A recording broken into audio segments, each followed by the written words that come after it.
Part 1. Fundamental Techniques in Handling People. Chapter 1.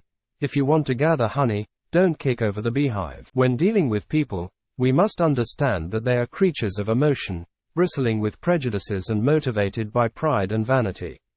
Criticism is futile because it puts a person on the defensive and usually makes them strive to justify themselves. Criticism is dangerous because it wounds a person's precious pride, hurts their sense of importance, and arouses resentment. The story of Al Capone. Take, for example, the notorious Al Capone. He didn't blame himself for anything. He said, "I am just a public benefactor." Capone's rationalization of his actions demonstrates how people justify their behaviors and shield themselves from criticism. Criticism does not make people change their ways. It only makes them defend themselves and leads to resentment. Lincoln's letters. Abraham Lincoln learned the lesson of avoiding criticism the hard way. During the Civil War, Lincoln was often criticized and ridiculed. He wrote a scathing letter to General Meade for failing to capture General Lee's army. However, he never sent it. Lincoln realized that criticizing Meade would only make him defensive and less effective in the future. Lincoln understood that empathy and understanding were more effective than criticism. B. F. Skinner's experiments. B. F. Skinner, the world-famous psychologist, proved through his experiments that an animal rewarded for good behavior will learn much more rapidly and retain what it learns far more effectively than an animal punished for bad behavior. Later studies showed that the same applies to humans. Criticism and punishment often fail to yield positive results, while positive reinforcement and appreciation lead to lasting improvements.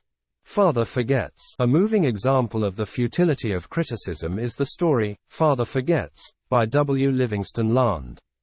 It tells of a father who, after scolding his son for a minor mistake, realizes how much his criticism hurts and regrets his harsh words. The father learns that understanding and empathy are far more effective than reprimanding and criticizing. The power of appreciation. Instead of condemning people, let's try to understand them. Let's try to figure out why they do what they do. That's a lot more profitable and intriguing than criticism. And it breeds sympathy, tolerance, and kindness. To know all is to forgive all. Any fool can criticize, condemn, and complain, and most fools do. But it takes character and self-control to be understanding and forgiving. A great man shows his greatness, said Carlyle, by the way he treats little men. Principle 1.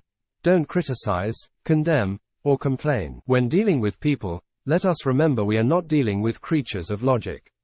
We are dealing with creatures of emotion, bristling with prejudices and motivated by pride and vanity. Instead of criticizing, let's try to understand and appreciate. This principle is not just a theory but a practice that can transform personal and professional relationships. Practical tips. Resist the urge to criticize. Before you criticize someone, stop and consider their perspective. Try to understand their motivations and challenges. Express appreciation. Focus on the positive aspects of the person's behavior and express genuine appreciation. Be empathetic. Put yourself in the other person's shoes and approach the situation with empathy and understanding. Chapter 2. The Big Secret of Dealing with People. There is only one way under high heaven to get anybody to do anything. Did you ever stop to think of that? Yes, just one way. And that is by making the other person want to do it. Remember, there is no other way. Of course, you can make someone want to give you their watch by sticking a revolver in their ribs. You can make your employees give you cooperation, until your back is turned, by threatening to fire them. You can make a child do what you want it to do by a whip or a threat. But these crude methods have sharply undesirable repercussions. The only way to influence people. I once read a definition of flattery that may be helpful here. Flattery is telling the other person precisely what he thinks about himself. We all crave appreciation and recognition, and will do almost anything to get it. But nobody wants insincerity. Nobody wants flattery. The desire for a feeling of importance. This desire makes you want to wear the latest styles, drive the latest cars, and talk about your brilliant children. It is this desire that lures many boys and girls into joining gangs and engaging in criminal activities. If you tell me how you get your feeling of importance, I'll tell you what you are.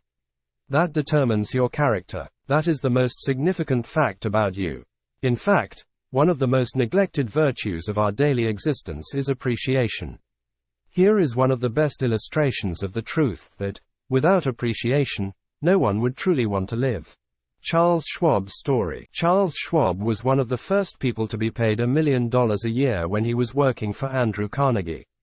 Schwab was asked what the secret of his success was, and he said, "I consider my ability to arouse enthusiasm among the men the greatest asset I possess." Schwab encouraged his workers, giving them a sense of importance. He didn't point out their faults. Instead, he emphasized their strengths.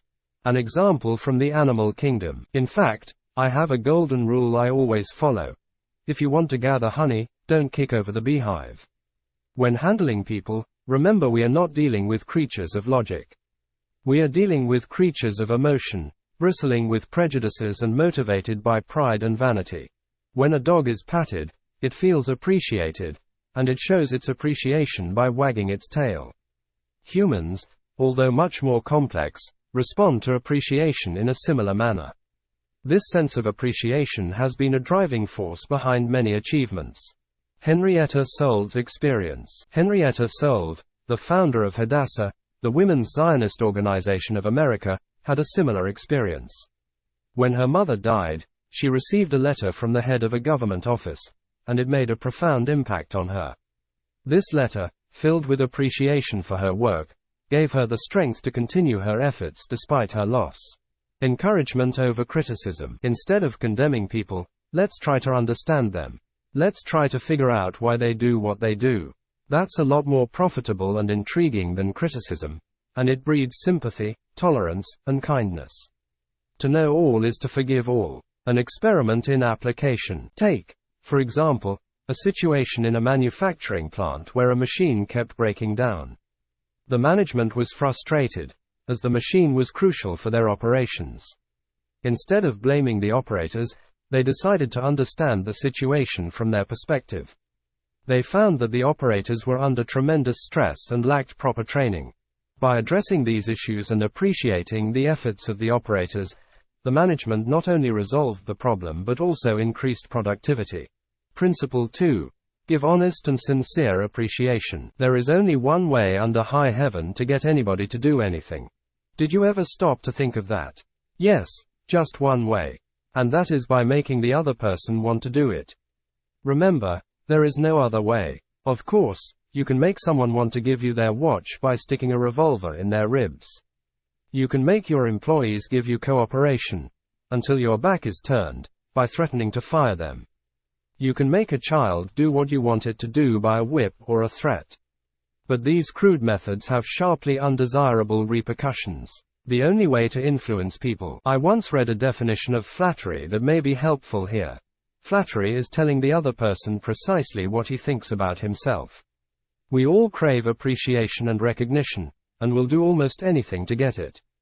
But nobody wants insincerity. Nobody wants flattery. The desire for a feeling of importance. This desire makes you want to wear the latest styles, drive the latest cars, and talk about your brilliant children.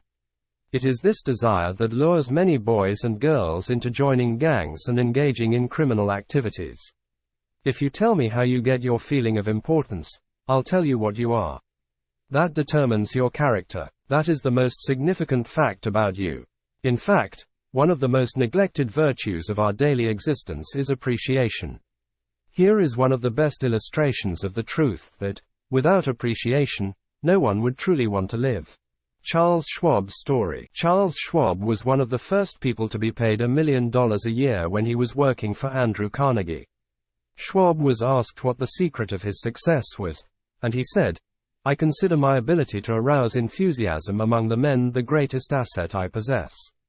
Schwab encouraged his workers, giving them a sense of importance. He didn't point out their faults. Instead, he emphasized their strengths. Anecdote of Schwab and a mill worker. There's a famous story about Charles Schwab visiting one of his steel mills at the end of the day and seeing a worker smoking a cigarette beneath a "no smoking" sign. Instead of reprimanding the man, Schwab handed him a cigar and said, "I'd appreciate it if you would smoke this outside." The worker knew he had done wrong, but Schwab's appreciation and respect left a lasting impression, creating loyalty and respect in return. The fundamental human need, the desire for a feeling of importance, is one of the chief distinguishing differences between mankind and the animals. This desire is what drives individuals to achieve their goals and to seek recognition. It is this same desire that inspired Dickens to write his immortal novels. This desire inspired Rockefeller to amass millions that he never spent. And this desire led Rockefeller to donate money to charity, ensuring his name would be remembered for generations. Henrietta Sold's experience. Henrietta Sold, the founder of Hadassah, the Women's Zionist Organization of America, had a similar experience. When her mother died, she received a letter from the head of a government office, and it made a profound impact on her.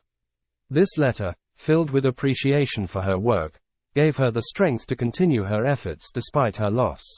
This story demonstrates the power of sincere appreciation and how it can motivate people to continue their work even in difficult times. The impact of recognition in business. Recognition and appreciation are also vital in the business world. For instance, a study conducted by a management consulting firm found that employees who felt appreciated were significantly more productive and loyal to their company.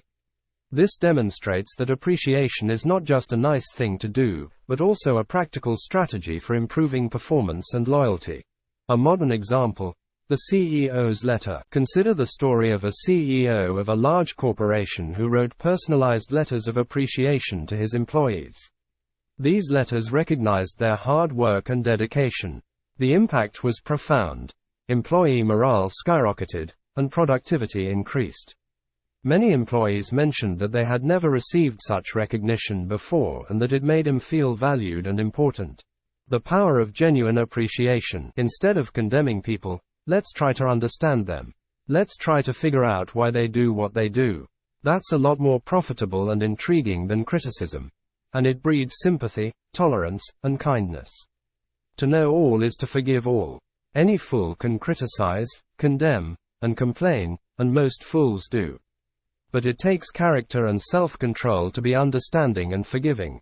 A great man shows his greatness, said Carlyle, by the way he treats little men. Principle 2.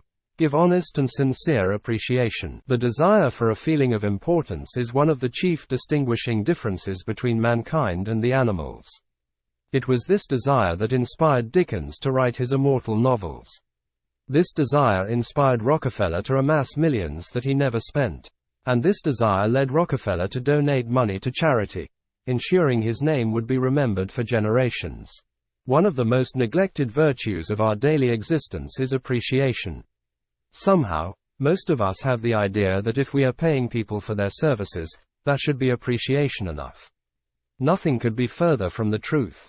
Human nature desires appreciation, and the secret to dealing with people is to give honest and sincere appreciation. Practical application. Acknowledge the efforts. Recognize the efforts people put into their work, no matter how small they might seem. Express genuine appreciation. Avoid empty flattery and instead focus on specific actions and qualities that you genuinely appreciate. Show empathy. Understand the challenges and struggles of others, and show empathy in your interactions. Personalize your praise. When showing appreciation, make it personal. Mention specific actions or qualities that you value. This shows that you are paying attention and that your appreciation is sincere. Consistent appreciation. Make appreciation a regular part of your interactions. Consistent recognition can significantly boost morale and motivation. Chapter 3. He who can do this has the whole world with him. He who cannot walks a lonely way. An insatiable human appetite. There is one all-important law of human conduct. If we obey that law, we shall almost never get into trouble. In fact, that law, if obeyed, will bring us countless friends and constant happiness. But the very instant we break the law, we shall get into endless trouble. The law is this: always make the other person feel important.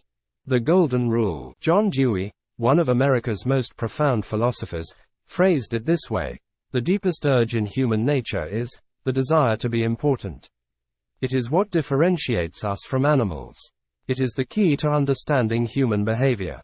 Carnegie recounts the story of William James, who said, The deepest principle in human nature is the craving to be appreciated. People will risk their lives, go to war, and endure hardships just to feel important and appreciated.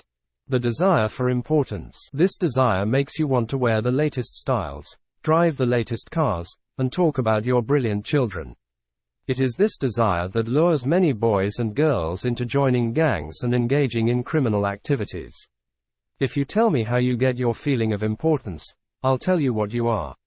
That determines your character. Charles Schwab's influence. Charles Schwab was one of the first people to be paid $1 million a year when he was working for Andrew Carnegie. Schwab was asked what the secret of his success was, and he said, "I consider my ability to arouse enthusiasm among the men the greatest asset I possess." Schwab encouraged his workers, giving them a sense of importance. He didn't point out their faults. Instead, he emphasized their strengths. The importance of making others feel important. Carnegie tells the story of an insignificant person who became significant through the power of making others feel important. This person was a clerk in a small town's general store, and he eventually became one of the most beloved figures in his community simply because he made everyone he met feel important. He had a natural ability to appreciate others, which transformed his life and the lives of those around him. The power of recognition. There's a story of a young boy who, despite his talent, felt unimportant and undervalued. His teacher noticed this and made an effort to recognize his talents publicly. This recognition changed the boy's life, giving him confidence and a sense of purpose. The teacher's simple act of making the boy feel important had a profound impact on his future. The principle in practice. Business and personal life. In the business world, making others feel important can lead to loyalty and increased productivity. For example, a manager who recognizes and appreciates the efforts of their team can inspire dedication and hard work. In personal relationships, acknowledging the importance of others can strengthen bonds and create lasting connections. The example of a famous leader. One of the best examples of someone who mastered the art of making others feel important was President Lincoln. During his presidency, Lincoln faced numerous challenges and criticisms. However, he always made an effort to make others feel valued and important.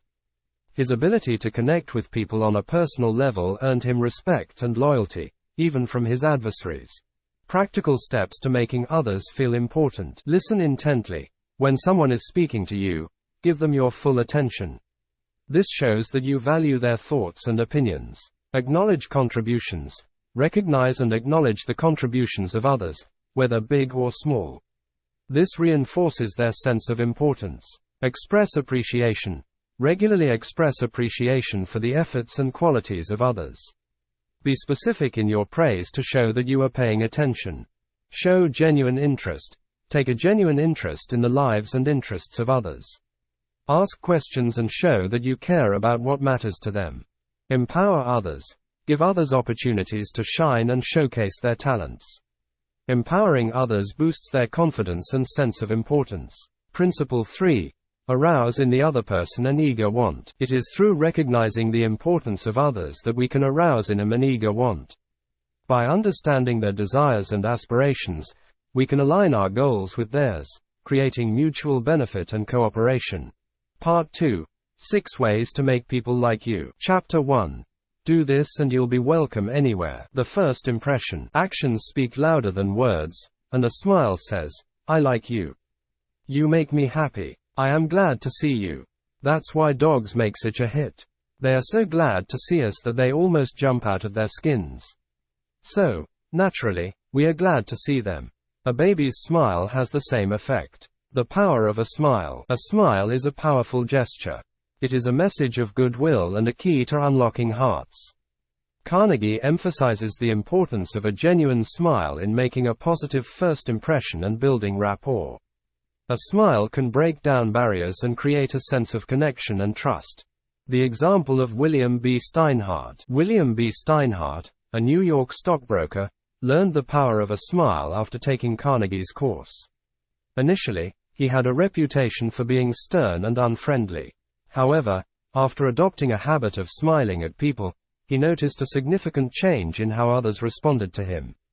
His relationships improved, and he became more successful in his business dealings. The influence of a smile in business. In the business world, a smile can be a valuable asset. It can make customers feel welcome and valued, leading to increased loyalty and satisfaction. Carnegie shares a story about a department store that trained its employees to greet customers with a smile. The result was a significant increase in sales and customer retention. The science behind smiling. Research has shown that smiling can have a positive impact on our mood and well-being. When we smile, our brain releases endorphins, which make us feel happier and more relaxed.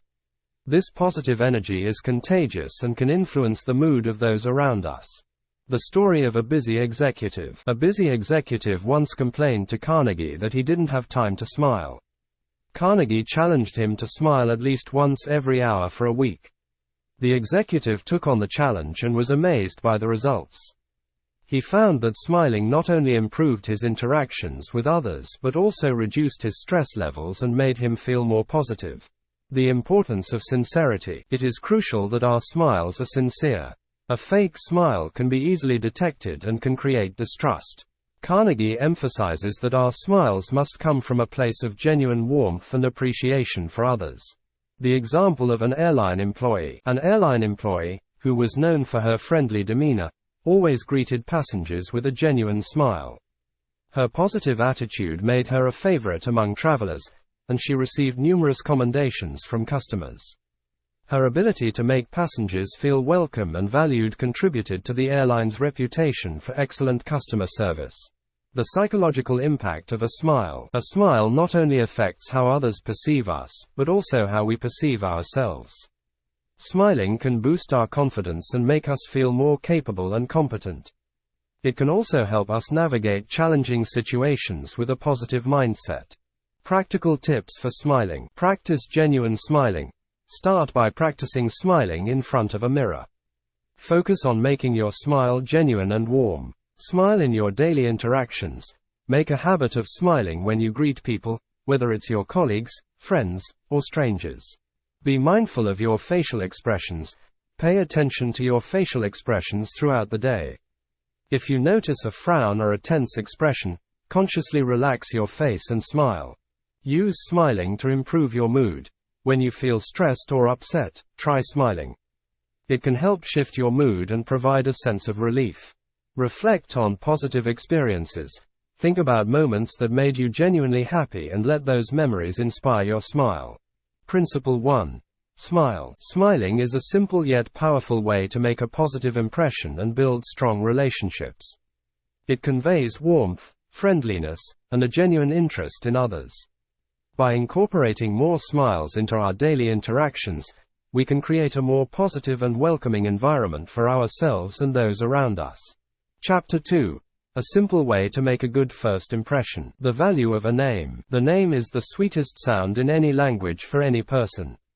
Remembering and using someone's name shows respect and appreciation. Carnegie emphasizes that using someone's name in conversation can make them feel valued and recognized.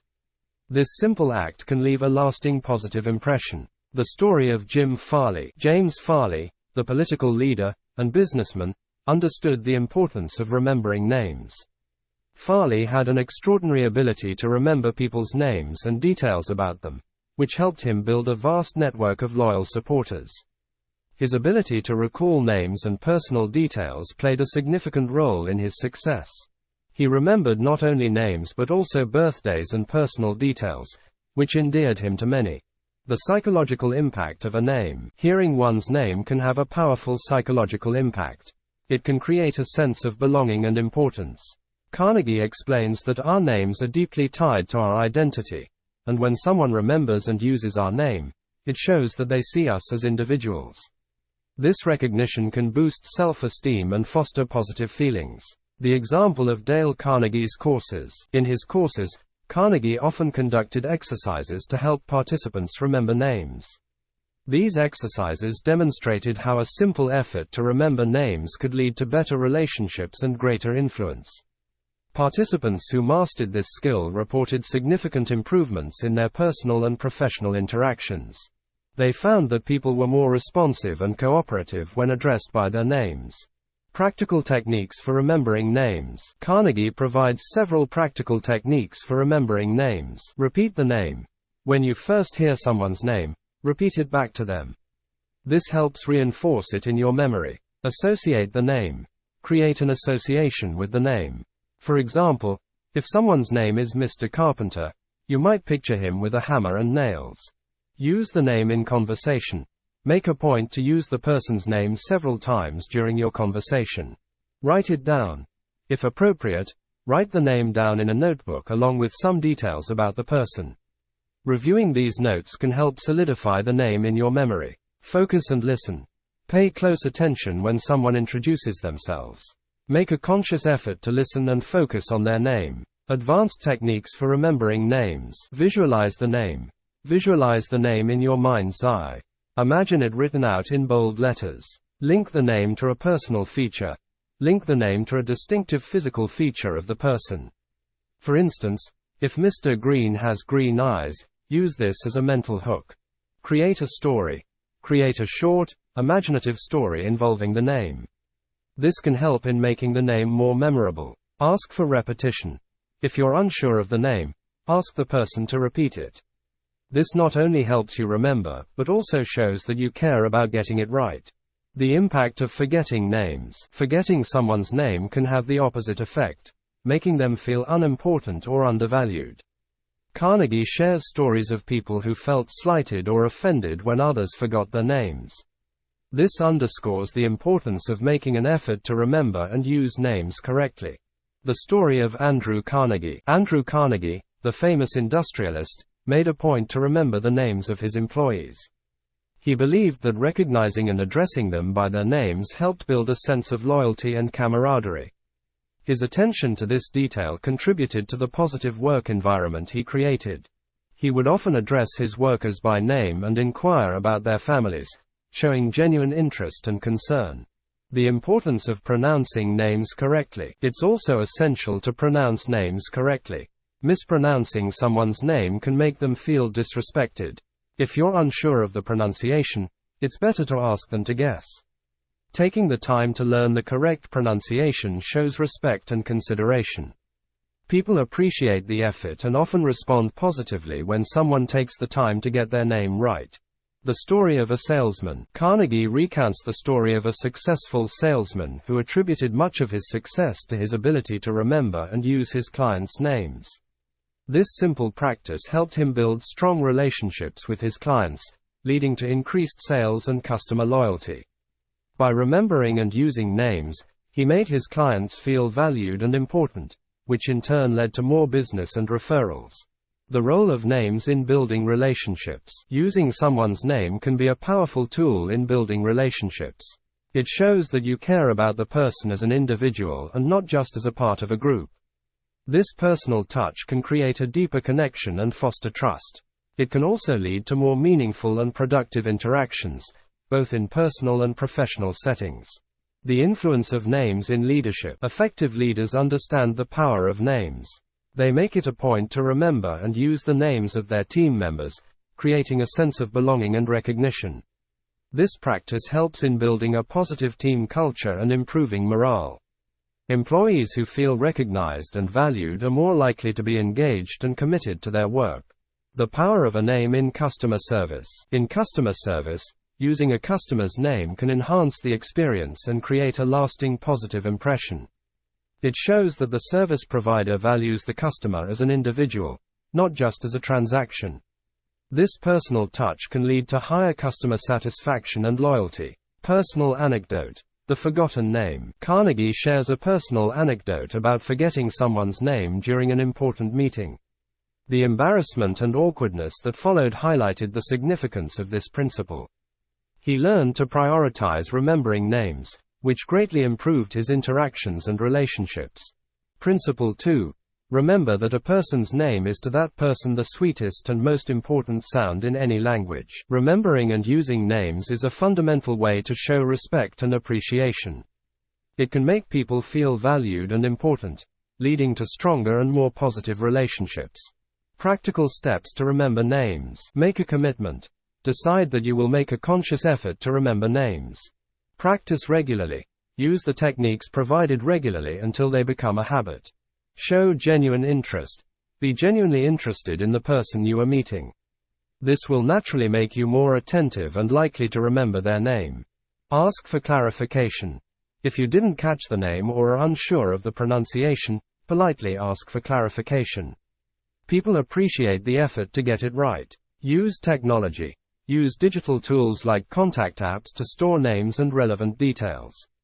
Review these notes before meetings or interactions. Chapter 3. If you don't do this, you are headed for trouble. The power of being a good listener. One of the most important principles of effective communication and building strong relationships is to be a good listener. Carnegie emphasizes that listening is one of the most powerful tools we have in our interactions with others. It shows that we value and respect their thoughts and feelings. The example of Theodore Roosevelt. Theodore Roosevelt, the 26th President of the United States, was known for his ability to make people feel important. One of his secrets was his exceptional listening skills. Roosevelt would spend hours listening intently to the people he met, showing genuine interest in their lives and concerns. This made people feel valued and understood, earning him their loyalty and support. The psychological impact of listening. When we listen to others, we satisfy their fundamental need to be heard and understood. This creates a sense of connection and trust. Carnegie explains that by listening attentively, we can learn more about the other person's interests, needs, and desires, which can help us build stronger relationships. The story of a successful businessman. Carnegie shares the story of a successful businessman who attributed much of his success to his listening skills. This businessman made it a point to listen more than he spoke in meetings. He found that by listening, he gained valuable insights and built stronger connections with his clients and colleagues. His ability to listen made him a trusted advisor and leader. Listening to create mutual respect. Listening is not just about hearing words. It's about understanding the emotions and intentions behind them. When we listen with empathy, we create mutual respect and understanding. This can resolve conflicts and build harmonious relationships. Carnegie emphasizes that listening should be active and engaged, not passive. The impact of poor listening. Failing to listen can lead to misunderstandings, conflicts, and damaged relationships. Carnegie recounts stories of individuals who experienced negative consequences because they didn't take the time to listen. These stories illustrate the importance of making a conscious effort to listen and understand others. Practical techniques for effective listening. Show genuine interest. Make a conscious effort to be genuinely interested in what the other person is saying. Avoid interrupting.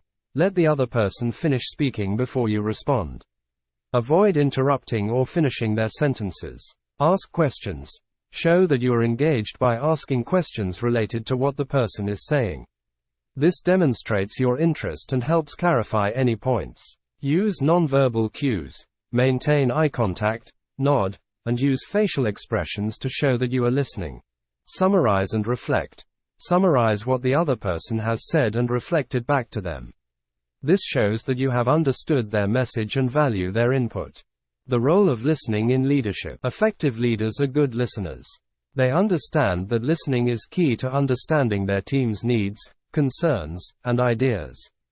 Carnegie shares examples of leaders who used their listening skills to build strong, cohesive teams. These leaders were able to create a positive work environment and inspire loyalty and dedication.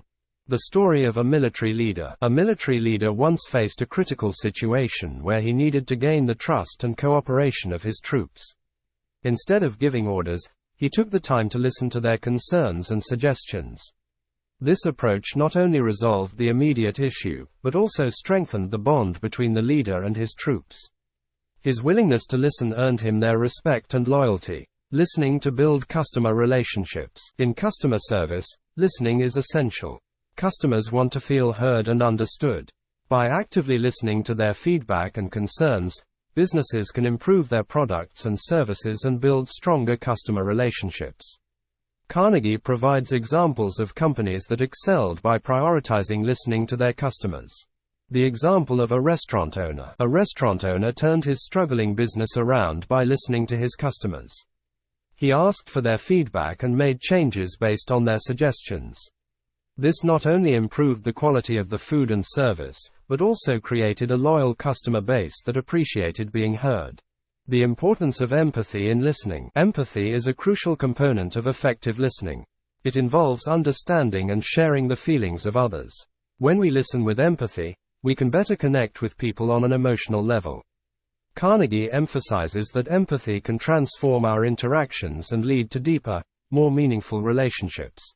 The impact of listening on personal relationships. Listening is just as important in personal relationships as it is in professional ones. Carnegie shares stories of couples who improved their relationships by practicing better listening skills. By taking the time to listen to each other, they were able to resolve conflicts and strengthen their bonds. The story of a married couple. A married couple was on the brink of divorce because they felt unheard and misunderstood by each other. They attended a workshop on effective communication, where they learned the importance of listening. By applying these techniques, they were able to rebuild their relationship and develop a deeper understanding and appreciation for each other. Principle 3. Be a good listener. Encourage others to talk about themselves. Being a good listener is a fundamental way to show respect and appreciation. It can make people feel valued and important, leading to stronger and more positive relationships. Practical steps to improve listening skills. Practice active listening. Engage fully in the conversation, focusing on the speaker and avoiding distractions. Show empathy. Try to understand the speaker's perspective and emotions. Provide feedback. Offer feedback and ask questions to show that you are engaged and interested. Be patient. Allow the speaker to express themselves fully without rushing them or interrupting. Reflect and summarize. Reflect on what the speaker has said and summarize it to ensure understanding and show that you are listening. Chapter 4. How to interest people. The principle of genuine interest. To genuinely interest people, we must show a sincere interest in them. Carnegie emphasizes that this principle is not about pretending to be interested, but about cultivating a genuine curiosity and concern for others. When we show real interest in others, we make them feel valued and appreciated, which naturally draws them towards us. The story of Howard Thurston. Howard Thurston, one of the greatest magicians of all time, understood the power of genuine interest. Despite his fame and success, he made a point to connect personally with his audience. He would often mingle with the audience before and after his performances, asking about their lives and showing genuine interest. This created a strong bond with his fans and made him feel special, contributing significantly to his enduring popularity. The psychology behind interest. Carnegie explains that humans are inherently self-centered. We are most interested in ourselves and our own lives. By showing interest in others, we tap into this natural human inclination. When we show that we care about their interests, dreams, and concerns, we make them feel important and valued. This builds a foundation of trust and rapport. Practical techniques for showing interest. Ask open-ended questions. Open-ended questions encourage the other person to share more about themselves. Questions like, what do you enjoy most about your work? Or, what hobbies do you have? Show that you are interested in learning about them. Listen actively. Pay close attention to what the other person is saying. Show that you are listening by nodding, maintaining eye contact, and giving verbal affirmations. Remember details. Make an effort to remember details about the person's life, such as their interests, family members, and significant events. Mentioning these details in future conversations shows that you care and have been paying attention. Follow up. Follow up on previous conversations by asking about things they mentioned before. For example, if they talked about a trip they were planning, ask them how it went the next time you see them. The example of a successful salesman. Carnegie shares the story of a successful salesman who built his career on showing genuine interest in his clients. Instead of focusing solely on making sales, he took the time to learn about his clients' lives, interests, and needs. This approach not only helped him build strong relationships, but also made his clients more likely to buy from him and refer others to him. The importance of sincerity. It's crucial that our interest in others is sincere. People can usually tell when someone is being insincere, and this can create distrust and resentment. Carnegie emphasizes that we must cultivate a genuine curiosity and concern for others. This sincerity is what makes our interest meaningful and effective. The story of a college student. A college student who struggled to make friends decided to try showing genuine interest in others. He started asking his classmates about their hobbies and aspirations, listening intently to their stories. This simple change in approach transformed his social life. He found that people were more open and friendly towards him because they felt valued and understood. The role of interest in building relationships. Showing interest in others is a powerful tool for building relationships. It creates a positive atmosphere where people feel appreciated and respected. This can lead to deeper, more meaningful connections in both personal and professional settings. The story of a corporate leader. A corporate leader turned around a struggling team by showing genuine interest in each team member. He took the time to learn about their strengths, challenges, and goals. This approach not only improved team morale but also led to increased productivity and innovation. The team members felt more engaged and motivated because they knew their leader cared about them as individuals. The impact of interest on customer service. In customer service, showing interest in customers can significantly enhance their experience. By taking the time to understand their needs and preferences, service providers can offer more personalized and effective solutions. This creates loyal customers who feel valued and are more likely to return and recommend the business to others. The example of a restaurant manager. A restaurant manager who made it a point to greet regular customers by name and ask about their favorite dishes saw a noticeable improvement in customer satisfaction and loyalty. His genuine interest in his customers made him feel welcome and appreciated, leading to positive word of mouth and increased business. The psychological benefits of showing interest. Showing interest in others not only benefits the recipient, but also the person showing interest. It can create a sense of fulfillment and satisfaction from building meaningful connections. Additionally, it can help reduce feelings of loneliness and isolation by fostering a sense of community and belonging. Principle 4. Be genuinely interested in other people. Being genuinely interested in others is a fundamental way to build strong, positive relationships. It makes people feel valued and appreciated, creating a foundation of trust and rapport. By cultivating a sincere interest in others, we can enhance our personal and professional interactions and create more meaningful connections. Practical steps to cultivate genuine interest. Develop a curious mindset. Cultivate a mindset of curiosity and openness. Be genuinely interested in learning about others and their experiences. Practice active listening. Focus fully on the person you are speaking with.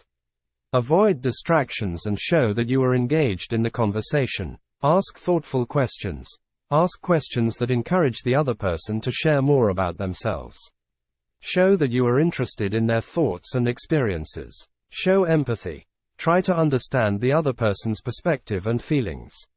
Show empathy and concern for their well-being. Make it a habit. Make showing interest in others a regular part of your interactions. Consistent effort will help you build stronger, more meaningful relationships. Chapter 5. How to interest people. The power of talking in terms of other people's interests. Carnegie emphasizes that one of the most effective ways to win people to your way of thinking is to talk in terms of the other person's interests. People are naturally more interested in what they want and need than in what you want and need. By focusing on what matters to them, you can capture their attention and create a sense of connection. The example of Franklin D. Roosevelt. Franklin D. Roosevelt was known for his ability to connect with people from all walks of life. One of his secrets was his habit of researching the interests of the people he was about to meet.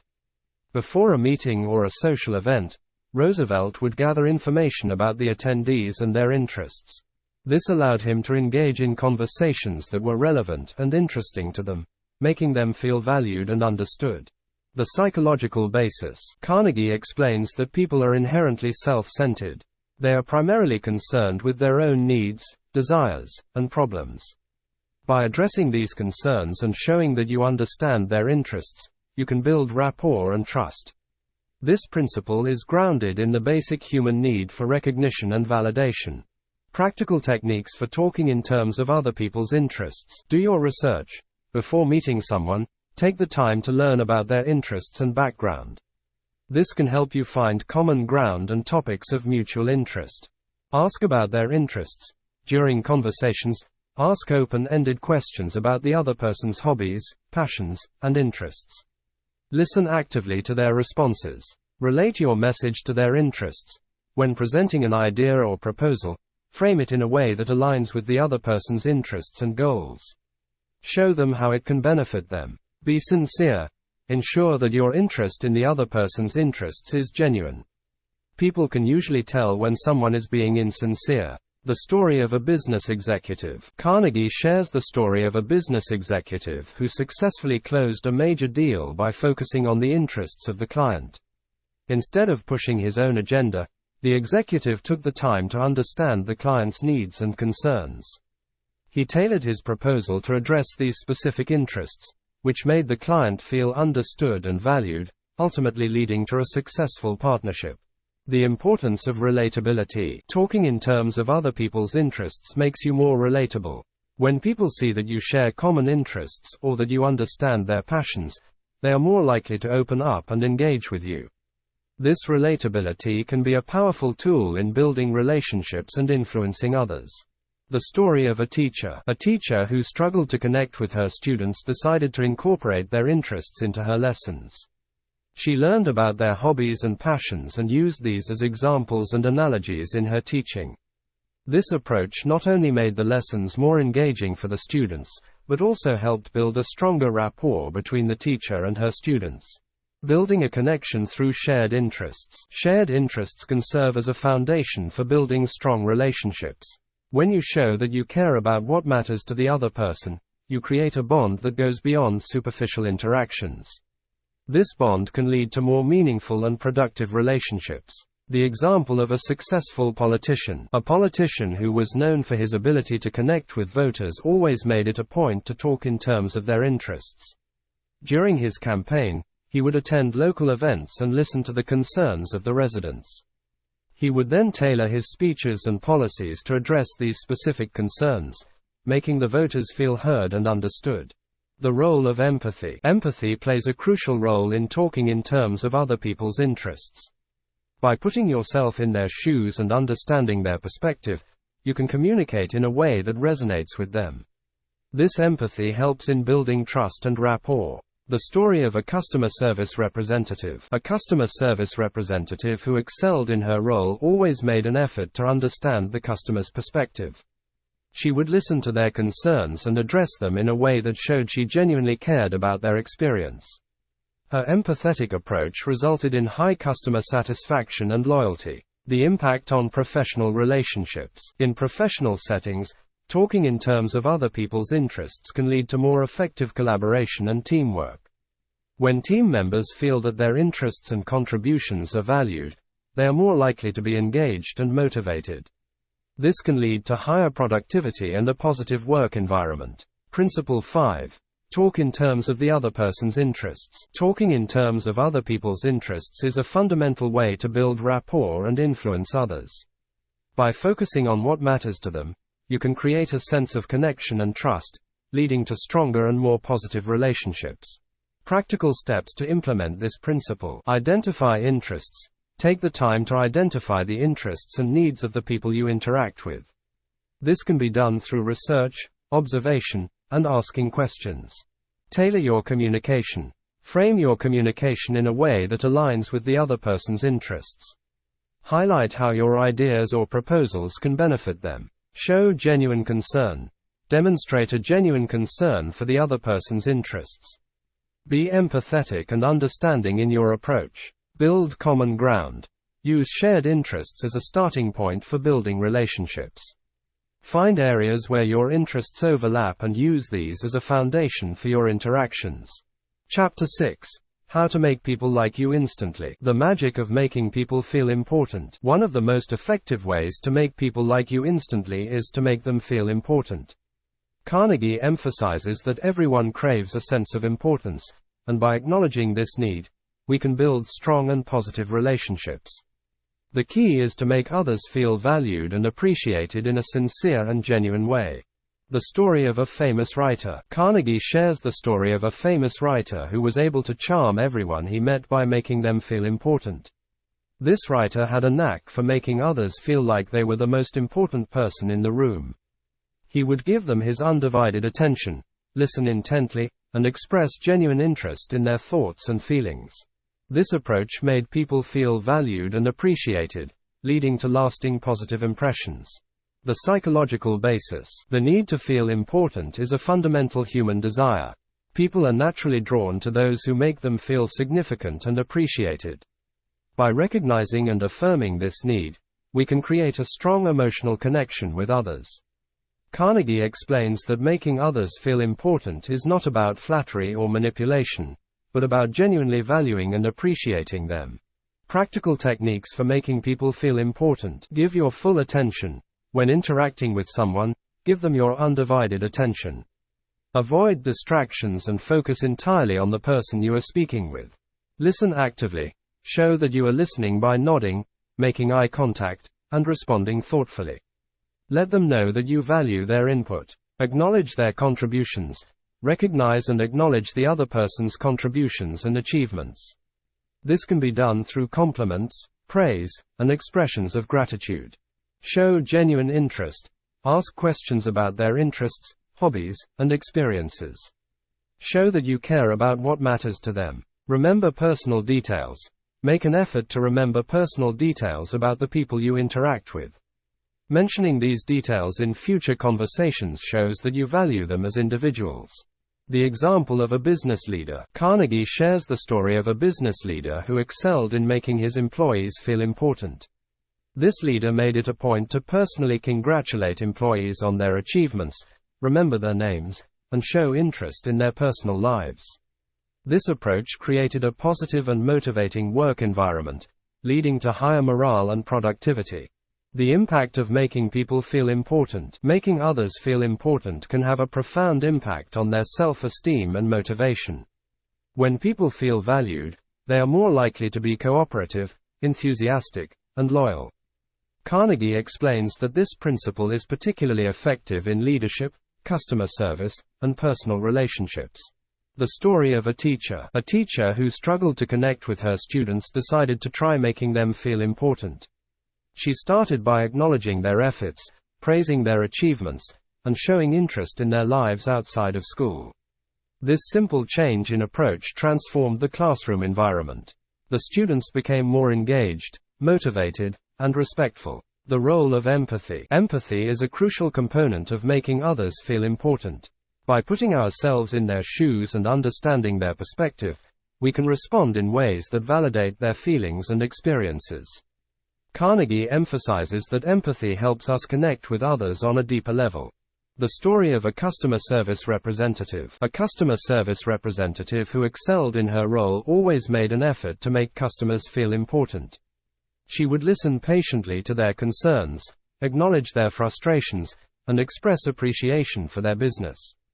Her empathetic approach resulted in high customer satisfaction and loyalty. Building strong relationships through validation. Validating others' feelings and experiences is a powerful way to build strong relationships.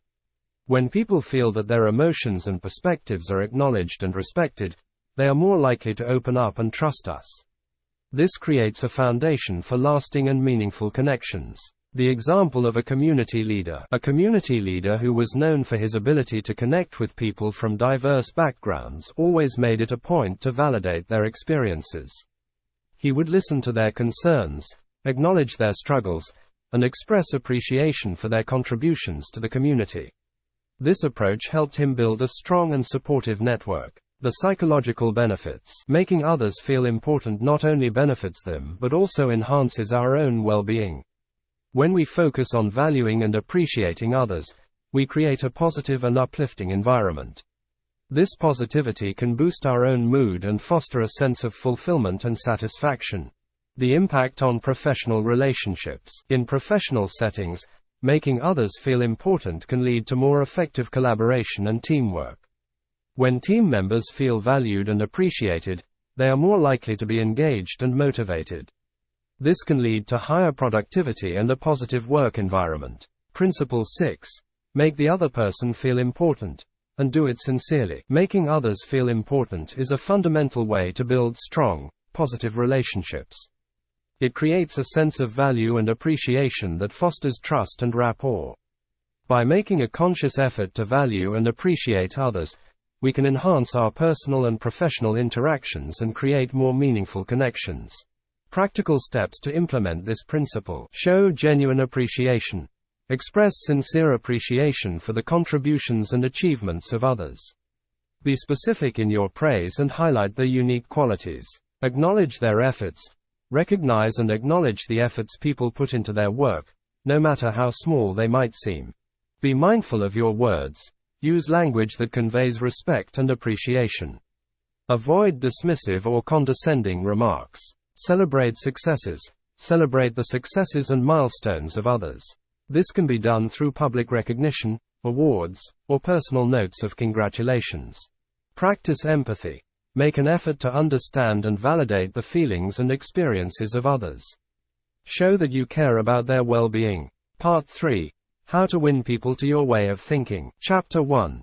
You can't win an argument. The futility of arguments. Carnegie begins this chapter by asserting that the only way to get the best of an argument is to avoid it. He emphasizes that even if you win an argument, you may still lose because you might alienate the other person.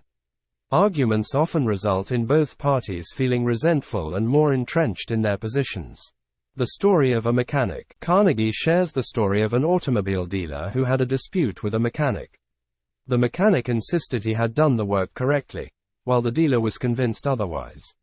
Instead of arguing, the dealer decided to listen to the mechanic's point of view and acknowledged his expertise. This approach diffused the tension and led to a cooperative solution. The dealer realized that winning the argument would have only damaged their relationship. The psychological basis. Carnegie explains that arguments are futile because they put people on the defensive and lead to stubbornness. When people feel attacked, they become more determined to defend their position. This psychological response makes it nearly impossible to change their minds through argumentation. Benjamin Franklin, one of the founding fathers of the United States, learned early in his life that arguing was unproductive. He made a conscious decision to avoid arguments and instead focus on understanding others' perspectives. This approach helped him build strong relationships and become a respected diplomat and statesman. Practical techniques for avoiding arguments. Welcome disagreement. When someone disagrees with you, see it as an opportunity to understand their perspective. This can lead to productive discussions rather than confrontations. Distrust your first instinct. Your initial reaction might be to defend your position aggressively. Instead, take a moment to breathe and consider the other person's viewpoint. Control your temper. Keeping your emotions in check can help prevent arguments from escalating. Stay calm and composed. Listen first. Allow the other person to express their viewpoint fully before responding. This shows respect and opens the door to constructive dialogue. Look for areas of agreement. Identify and acknowledge any points where you agree with the other person. This can help build a foundation for resolving differences. Be honest. Admit if you are wrong. This demonstrates humility and can diffuse potential conflicts. The story of a business negotiation. Carnegie recounts a story of a business negotiation where both parties were initially at odds. Instead of arguing, one party decided to listen to the concerns and needs of the other. By showing understanding and empathy, they were able to reach a mutually beneficial agreement without resorting to arguments. The role of empathy. Empathy is crucial in avoiding arguments.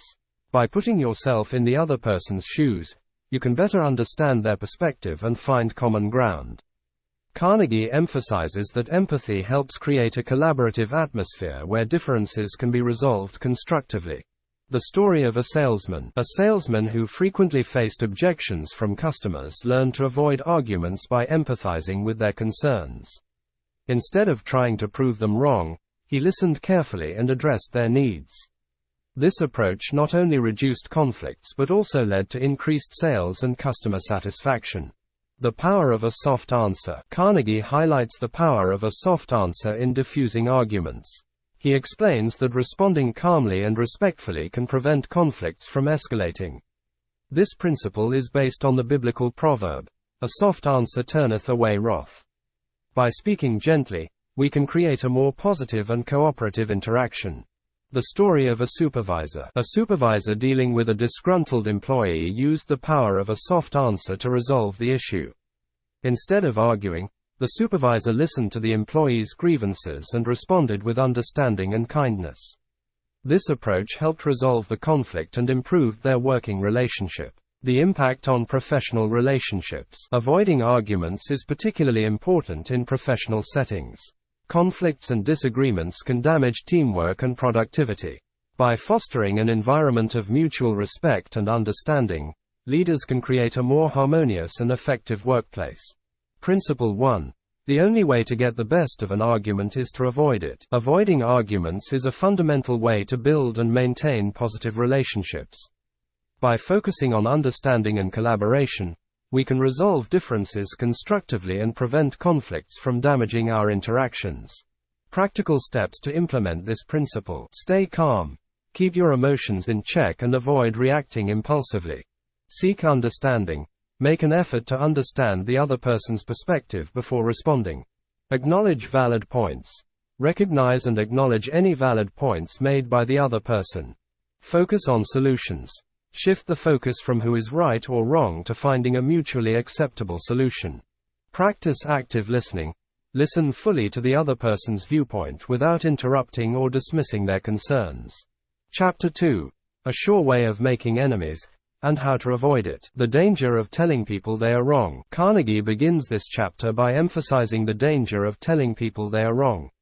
When you tell someone that they are wrong, it challenges their intelligence, judgment, and pride. This often results in resentment and defensiveness, rather than agreement. Instead of winning him over, you are likely to create enemies.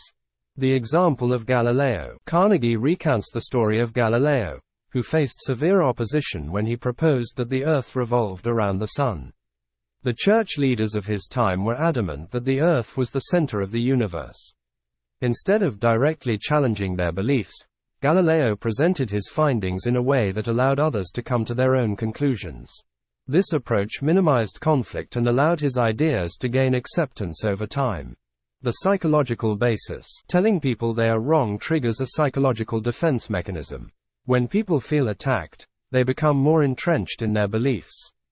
Carnegie explains that it is far more effective to use tact and diplomacy when dealing with differing opinions. The story of an employee. Carnegie shares the story of an employee who was criticized by his boss for making a mistake. The employee felt humiliated and defensive, which led to a strained relationship and decreased productivity. The boss later realized that a more constructive approach, such as discussing the mistake privately and offering guidance, would have been more effective. Practical techniques for avoiding direct confrontation. Begin in a friendly way. Approach the situation with friendliness and openness. This helps to reduce tension and create a positive atmosphere. Acknowledge your mistakes first. Before pointing out someone else's mistake, acknowledge any mistakes you have made. This demonstrates humility and creates a sense of equality. Ask questions instead of giving orders. Frame your suggestions as questions rather than direct orders. This encourages cooperation and dialogue. Let the other person save face. Allow the other person to maintain their dignity and self-respect. Avoid actions or words that could cause embarrassment. The example of Abraham Lincoln. Abraham Lincoln, known for his tact and diplomacy, often used indirect methods to address disagreements. Instead of directly confronting his opponents, he would ask questions and present his views in a non-confrontational manner. This approach helped him navigate the complex political landscape and build alliances. The role of empathy. Empathy is crucial in avoiding direct confrontation. By understanding the other person's perspective and feelings, you can approach disagreements with sensitivity and respect. Carnegie emphasizes that empathy helps to create a collaborative atmosphere where differences can be resolved constructively. The story of a business negotiation. Carnegie recounts a story of a business negotiation where one party avoided telling the other they were wrong. Instead, they focused on understanding the other party's concerns and finding common ground. This approach led to a successful negotiation and a lasting business relationship. The impact of constructive criticism. Constructive criticism is far more effective than direct confrontation. By framing feedback in a positive and supportive manner, you can help others improve without causing resentment. Carnegie explains that constructive criticism should focus on specific behaviors and offer practical suggestions for improvement. The story of a teacher. A teacher who faced a disruptive student avoided direct confrontation by addressing the behavior privately and offering support. Instead of reprimanding the student in front of the class, the teacher spoke with the student after class, acknowledged their challenges, and worked together on a solution. This approach led to improved behavior and a better teacher-student relationship. Building a positive environment. Creating a positive environment where people feel respected and valued is essential for avoiding direct confrontation. When people feel safe and appreciated, they are more open to feedback and cooperation. Carnegie emphasizes the importance of fostering an atmosphere of mutual respect and understanding. The example of a corporate leader. A corporate leader who excelled in managing conflicts always made it a point to avoid direct confrontation. Instead, he used tact and diplomacy to address disagreements. He would listen to all perspectives, acknowledge the validity of different viewpoints, and guide the discussion towards a constructive resolution. This approach helped him build a cohesive and motivated team. The importance of timing. Timing is crucial when addressing disagreements. Carnegie advises waiting for the right moment to discuss sensitive issues. Choosing a time when the other person is calm and receptive can lead to a more productive conversation. The story of a sales manager. A sales manager who needed to address poor performance in his team waited for a calm and private moment to discuss the issue. He acknowledged the team's efforts, expressed confidence in their abilities, and offered constructive feedback. This approach helped the team feel supported and motivated to improve. Principle 2. Show respect for the other person's opinions. Never say, "You're wrong." Showing respect for others' opinions is fundamental to building positive relationships. By avoiding direct confrontation and using tact and diplomacy, we can address disagreements constructively and maintain mutual respect. Practical steps to implement this principle. Listen actively. Show that you value the other person's viewpoint by listening attentively and without interruption. Acknowledge valid points. Recognize and acknowledge any valid points made by the other person. This demonstrates respect and understanding. Frame feedback constructively. Offer feedback in a positive and supportive manner, focusing on specific behaviors and practical suggestions.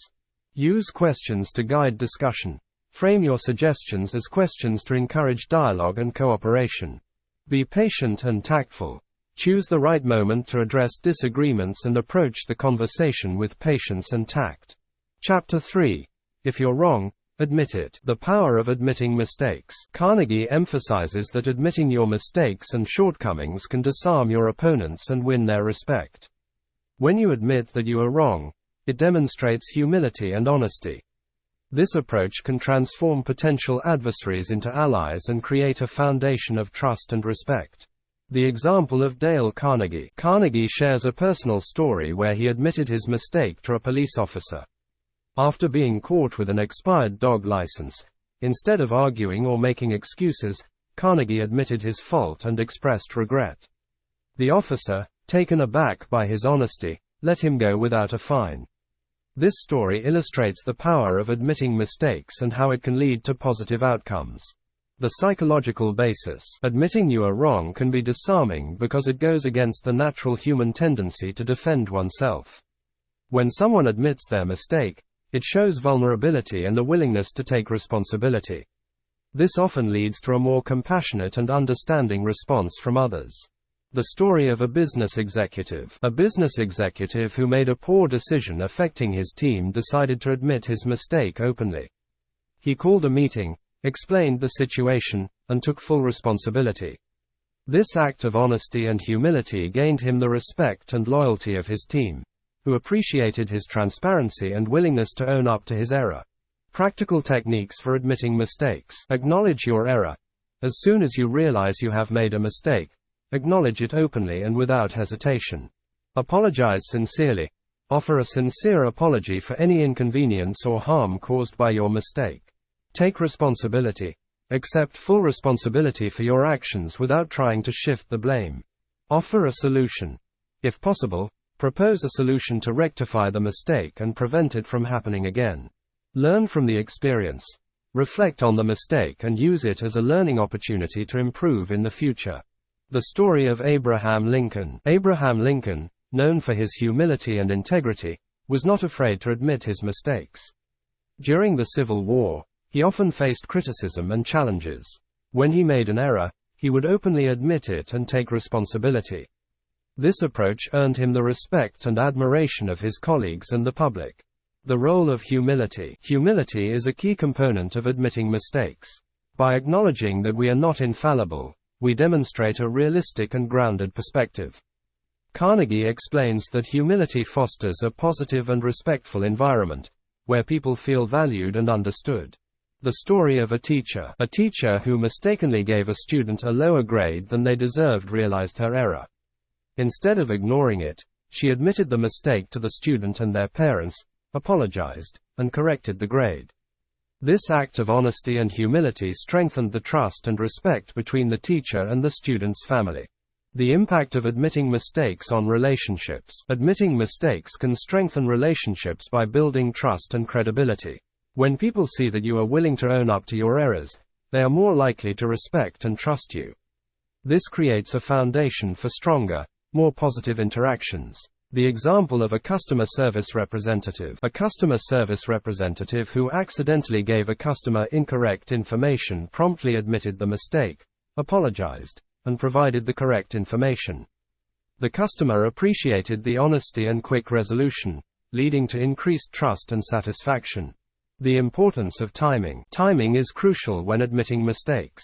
Carnegie advises addressing the mistake as soon as possible. Promptly admitting your error can prevent the situation from escalating and shows that you are proactive and responsible. The story of a manager. A manager who realized he had made a scheduling error admitted his mistake to his team immediately.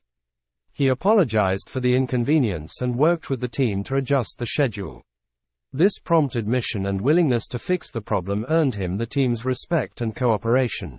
The role of empathy. Empathy is important when admitting mistakes. Understanding the impact of your error on others and showing genuine concern for their feelings can help mitigate any negative effects. Carnegie emphasizes that empathy helps create a supportive and understanding environment. The story of a salesperson. A salesperson who failed to meet a client's expectations admitted his mistake and empathized with the client's frustration.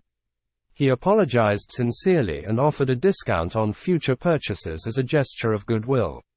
The client appreciated the honesty and empathy, leading to a continued business relationship. Principle 3. If you are wrong, admit it quickly and emphatically. Admitting mistakes quickly and emphatically is a powerful way to build trust and respect. By taking responsibility and showing humility, you can turn potential conflicts into opportunities for positive interaction and growth. Practical steps to implement this principle. Act promptly. Admit your mistake as soon as you realize it to prevent the situation from worsening. Be honest and sincere. Offer a genuine and heartfelt apology for your error. Take full responsibility. Accept responsibility for your actions without making excuses or blaming others. Propose solutions. Offer practical solutions to rectify the mistake and prevent future occurrences. Reflect and improve. Use the experience as a learning opportunity to improve and avoid similar mistakes in the future. Chapter 4. A drop of honey. The power of a friendly approach. Carnegie begins this chapter by highlighting the importance of starting interactions with a friendly approach. He emphasizes that a kind and pleasant demeanor can soften even the hardest of hearts. By approaching people with warmth and friendliness, we can create a positive atmosphere that encourages cooperation and understanding. The example of Abraham Lincoln. Abraham Lincoln, renowned for his diplomatic skills, often used a friendly approach to win over his adversaries. During his presidency, he faced numerous conflicts and challenges. Instead of responding with hostility, Lincoln would often start his interactions with kindness and respect. This approach helped him build alliances and resolve conflicts amicably. The psychological basis. People are more receptive to others when they are treated with kindness and respect. A friendly approach disarms defensive attitudes and opens the door to constructive dialogue. Carnegie explains that people naturally respond positively to warmth and friendliness. making them more likely to cooperate and see things from your perspective. The story of a business negotiation. Carnegie shares a story of a business negotiation where a friendly approach made all the difference. A company executive, facing a difficult negotiation, decided to start the conversation on a friendly note. He expressed appreciation for the other party's time and efforts, and shared a personal anecdote to build rapport. This friendly start created a positive atmosphere, leading to a successful and amicable agreement. Practical techniques for a friendly approach. Smile. A genuine smile can go a long way in creating a positive first impression. Express appreciation. Start the interaction by expressing appreciation for the other person's time, efforts, or contributions. Use warm and positive language. Choose words that convey kindness and respect. Avoid negative or confrontational language. Share personal stories. Sharing a personal story or anecdote can help build rapport and make the interaction more relatable. Listen actively. Show genuine interest in what the other person has to say. Listen attentively and respond thoughtfully. The impact of a friendly approach on personal relationships. In personal relationships, starting with a friendly approach can help resolve conflicts and build stronger bonds. Carnegie emphasizes that kindness and warmth create a safe space where people feel valued and understood. This foundation of positivity can lead to more meaningful and lasting connections. The story of a married couple. Carnegie recounts the story of a married couple who often found themselves in heated arguments. They decided to try starting their conversations with a friendly approach. Instead of jumping into contentious topics, they began with expressions of appreciation and affection. This simple change in approach transformed their interactions, reducing conflicts and strengthening their relationship. Building trust through kindness. A friendly approach helps build trust. When people feel that you are genuinely kind and interested in their well-being, they are more likely to trust you. Carnegie explains that trust is the cornerstone of any successful relationship, and a friendly demeanor is key to building and maintaining that trust. The example of a community leader. A community leader who was known for his ability to unite people from diverse backgrounds always began his interactions with kindness. He would greet everyone with a warm smile, express genuine interest in their lives, and show appreciation for their contributions. This approach helped him build a strong and supportive community. The role of empathy. Empathy is an essential component of a friendly approach. By putting yourself in the other person's shoes and understanding their perspective, you can respond with kindness and compassion. Carnegie emphasizes that empathy helps create a deeper connection and fosters a sense of mutual respect. The story of a customer service representative. A customer service representative who excelled in her role always made an effort to start interactions with a friendly approach. She would greet customers warmly, listen to their concerns with empathy, and respond with kindness. Her approach not only resolved issues effectively but also left customers feeling valued and satisfied. The power of a friendly gesture. Small acts of kindness can have a big impact.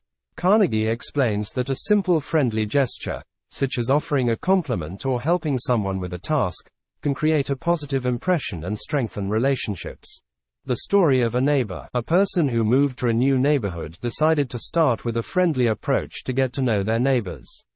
They baked cookies and delivered them to their neighbors with a warm introduction. This small gesture of kindness helped them quickly build positive relationships and integrate into the community. Principle 4. Begin in a friendly way. Starting interactions with a friendly approach is a powerful way to build positive relationships. By showing kindness and respect, we can create an environment of trust and cooperation. This principle is essential for fostering harmonious and productive interactions in both personal and professional settings. Practical steps to implement this principle. Start with a smile. Begin your interactions with a genuine smile to set a positive tone. Express appreciation. Show appreciation for the other person's time, efforts, or contributions. Use positive language. Choose words that convey warmth and respect. Avoid negative or confrontational language. Share personal stories. Share personal anecdotes to build rapport and make the interaction more relatable. Listen with empathy. Listen actively and empathetically to understand the other person's perspective. Chapter 5. The secret of Socrates. The power of yes. Carnegie emphasizes the power of getting people to say yes early in a conversation. This technique, known as the yes, yes principle, involves asking questions that the other person will naturally agree with. By starting with affirmative responses, you create a positive atmosphere that makes it easier to gain agreement on more significant points later in the conversation. The example of Socrates. Socrates, the ancient Greek philosopher, was known for his method of asking questions to lead people to agree with him. Instead of directly stating his arguments, Socrates would ask a series of questions that would lead the other person to discover the truth for themselves. This method not only avoided confrontation but also made the other person feel involved and respected. The psychological basis. People are more likely to continue agreeing once they have said yes to a series of questions. This principle is rooted in the psychological concept of commitment and consistency. When people commit to a position, even in small ways, they are more likely to stick with it. Carnegie explains that getting people to say yes early on builds momentum towards agreement. The story of a salesman. Carnegie shares the story of a salesman who successfully used the yes, yes technique to close deals. Instead of starting with a hard sell, the salesman would ask questions that were easy to agree with, such as, "Do you want to save money on your energy bills?" By getting the customer to say yes to these initial questions, he built a positive momentum that made it easier to secure the sale. Practical techniques for getting yes responses. Ask simple, agreeable questions. Start with questions that are easy to answer affirmatively.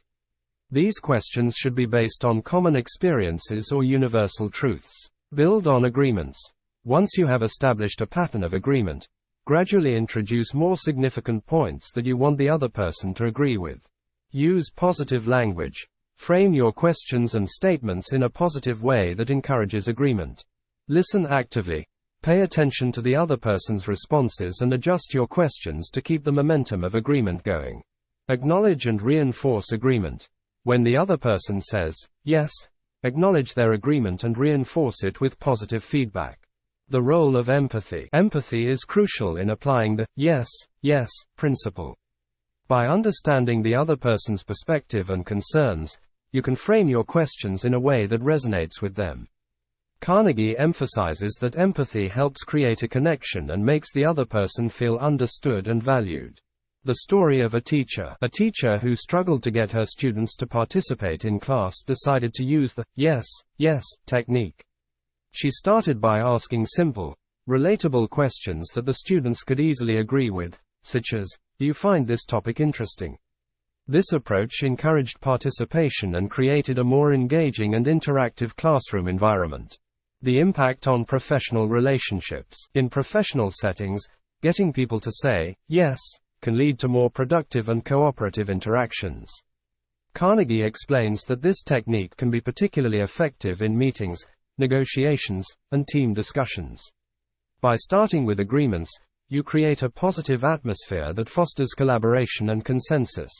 The example of a business leader. A business leader who faced resistance to a new policy used the yes, yes technique to gain support. He started by asking his team questions about their goals and concerns, framing his questions in a way that led to affirmative responses. This approach helped him build a foundation of agreement that made it easier to introduce and gain acceptance for the new policy. Building positive momentum. The yes, yes principle builds positive momentum in conversations. Each agreement reinforces the previous one, creating a sense of collaboration and mutual understanding. Carnegie emphasizes that this momentum can lead to more successful outcomes and stronger relationships. The story of a customer service representative. A customer service representative dealing with a frustrated customer used the yes, yes technique to diffuse the situation. She started by asking questions that acknowledged the customer's frustrations and concerns, leading to a series of yes responses. This approach helped to calm the customer and opened the door to a constructive resolution. The importance of patience. Patience is essential when using the yes, yes technique. Carnegie advises taking the time to build a series of agreements before introducing more significant points. Rushing the process can lead to resistance and pushback. The story of a negotiator. A negotiator who was trying to reach a deal with a difficult counterpart used the yes, yes technique patiently. He started with small, agreeable points and gradually built up to the main issues. This patient approach helped to build trust and led to a successful negotiation. Principle 5. Get the other person saying, yes, yes, immediately. Getting the other person to say, yes, early in the conversation is a powerful way to build agreement and cooperation. By starting with simple, agreeable questions, you create a positive atmosphere that makes it easier to gain support for your ideas and proposals. Practical steps to implement this principle. Start with simple questions. Begin with questions that are easy to agree with and based on common experiences or universal truths. Build momentum. Gradually introduce more significant points while maintaining the positive momentum of agreement. Use empathy. Understand the other person's perspective and frame your questions in a way that resonates with them. Be patient. Take the time to build a series of agreements before introducing more significant points. Acknowledge agreement. Reinforce each yes response with positive feedback to maintain the momentum. Chapter 6. The safety valve in handling complaints. The importance of letting others do most of the talking. Carnegie emphasizes the significance of letting others do most of the talking when handling complaints or conflicts. By allowing others to express their thoughts and feelings fully, you can diffuse tension, build rapport, and gain valuable insights into their perspectives. This approach creates a sense of understanding and respect, making it easier to find common ground and resolve issues. The story of a business leader. Carnegie shares the story of a business leader who faced significant dissatisfaction among his employees. Instead of immediately trying to justify the company's policies, the leader decided to hold a series of meetings where employees could voice their concerns. He listened attentively without interrupting or defending the company's actions. This approach made the employees feel heard and valued, leading to constructive discussions and eventual resolution of the issues. The psychological basis. People want to feel heard and understood.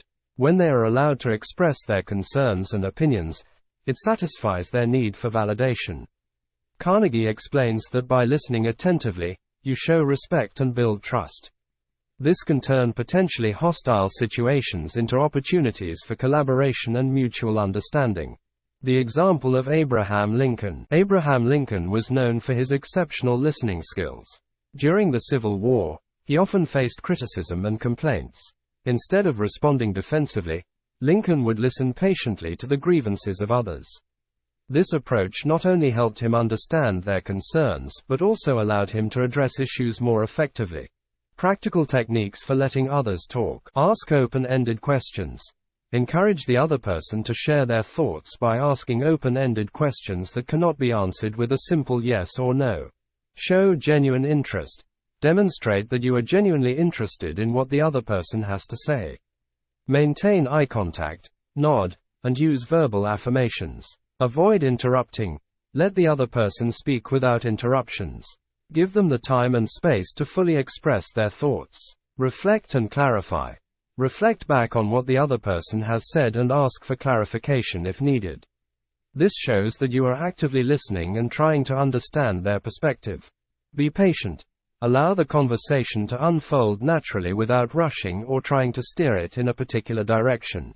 The story of a negotiator. Carnegie recounts the story of a negotiator who successfully resolved a complex dispute by letting the other party do most of the talking. Instead of presenting his arguments up front, the negotiator asked questions and listened carefully to the concerns of the other party. This approach helped him understand their needs and find a mutually beneficial solution. The role of empathy. Empathy is crucial in letting others talk.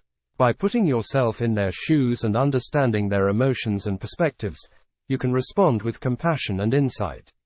Carnegie emphasizes that empathy helps to create a connection and fosters a sense of mutual respect. The story of a teacher. A teacher who faced challenges with a disruptive student decided to use empathy and listening to address the issue.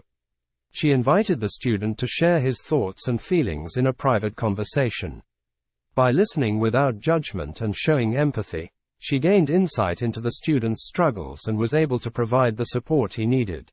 This approach improved the students' behavior and strengthened their relationship. Building trust through listening. Listening builds trust. When people feel that you are genuinely interested in their thoughts and concerns, they are more likely to trust you and be open to your suggestions. Carnegie explains that trust is the foundation of any successful relationship, and listening is a key component in building and maintaining that trust. The example of a customer service representative. A customer service representative who dealt with a difficult complaint used the power of listening to resolve the issue. She allowed the customer to express their frustration fully without interrupting. By listening attentively and empathizing with their concerns, she was able to find a solution that satisfied the customer and turned a negative experience into a positive one. The impact on professional relationships. In professional settings, letting others do most of the talking can lead to more effective teamwork and collaboration.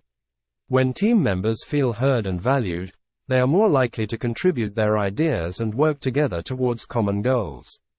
Carnegie emphasizes that listening creates a positive and inclusive environment. The story of a manager. A manager who wanted to improve team dynamics held regular meetings where team members could share their ideas and concerns. He made it a point to listen more than he spoke, encouraging open dialogue and participation. This approach fostered a sense of ownership and collaboration within the team, leading to increased productivity and job satisfaction. Principle 6. Let the other person do a great deal of the talking. Allowing the other person to do most of the talking is a powerful way to build rapport, understand their perspective, and create a sense of mutual respect. By listening attentively and showing genuine interest, you can foster positive and productive interactions. Practical steps to implement this principle. Encourage dialogue.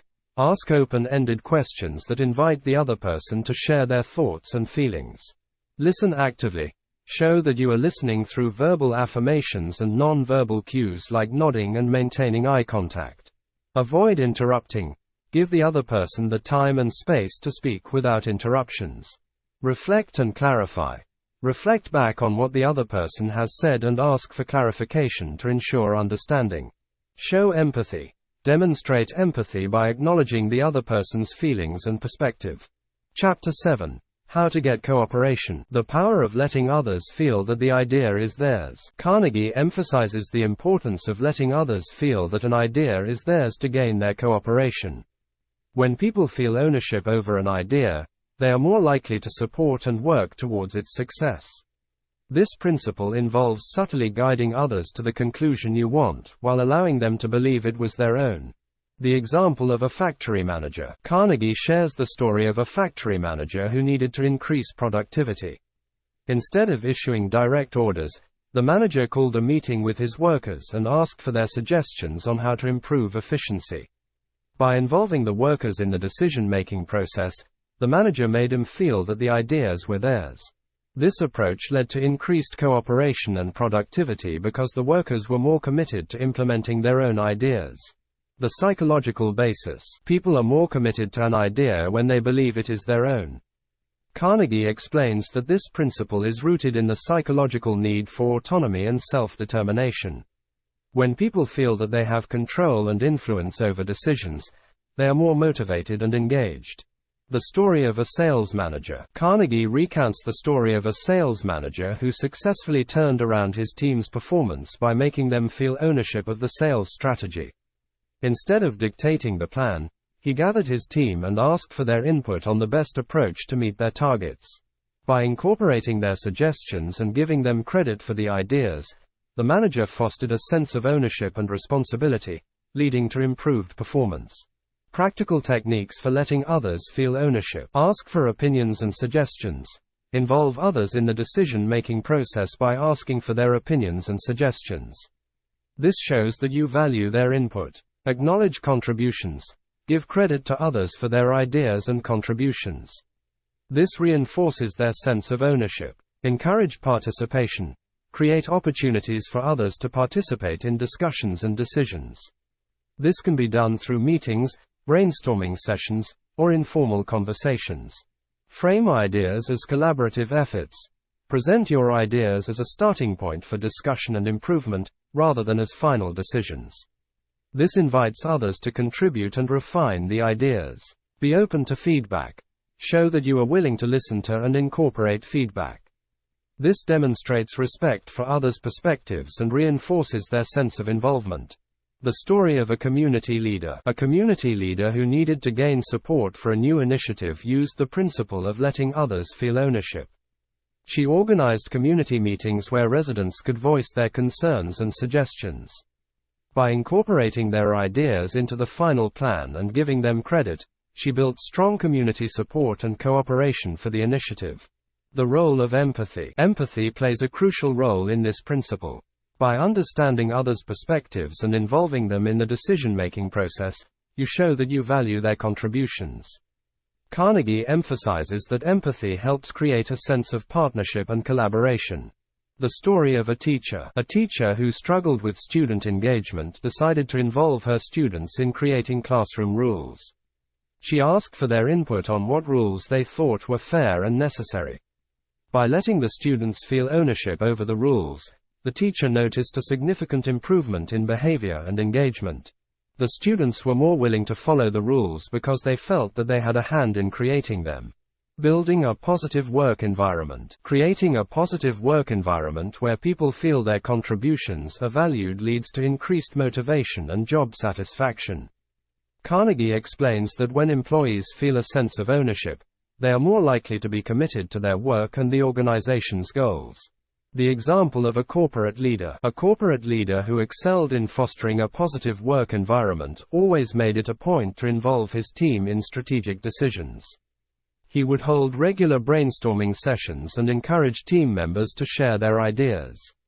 By giving credit to their contributions and implementing their suggestions, he created a culture of collaboration and innovation. The impact on professional relationships. In professional relationships, letting others feel ownership can lead to stronger teamwork and collaboration. When team members feel that their ideas and contributions are valued, they are more likely to support each other and work towards common goals. Carnegie emphasizes that this principle helps build a sense of unity and shared purpose. The story of a project manager. A project manager who needed to gain cooperation from different departments on a complex project used this principle effectively. Instead of imposing a plan, she held cross-departmental meetings and asked for input on the project's direction. By incorporating suggestions and giving credit to each department's contributions, she fostered a sense of ownership and cooperation, leading to the successful completion of the project. Principle 7. Let the other person feel that the idea is theirs. Letting others feel ownership of an idea is a powerful way to gain their cooperation and commitment. By involving them in the decision-making process and acknowledging their contributions, you can foster a sense of ownership and responsibility, leading to more positive and productive interactions. Practical steps to implement this principle. Invite input. Ask for opinions and suggestions from others when making decisions. Acknowledge contributions. Give credit to others for their ideas and acknowledge their contributions. Encourage collaboration. Create opportunities for collaborative discussions and decision-making. Present ideas as starting points. Frame your ideas as initial suggestions that can be improved upon with input from others. Be open to feedback. Listen to and incorporate feedback from others, showing that you value their perspectives. Chapter 8.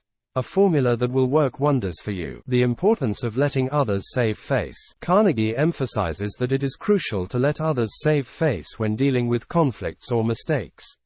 Saving face means preserving someone's dignity and self-respect.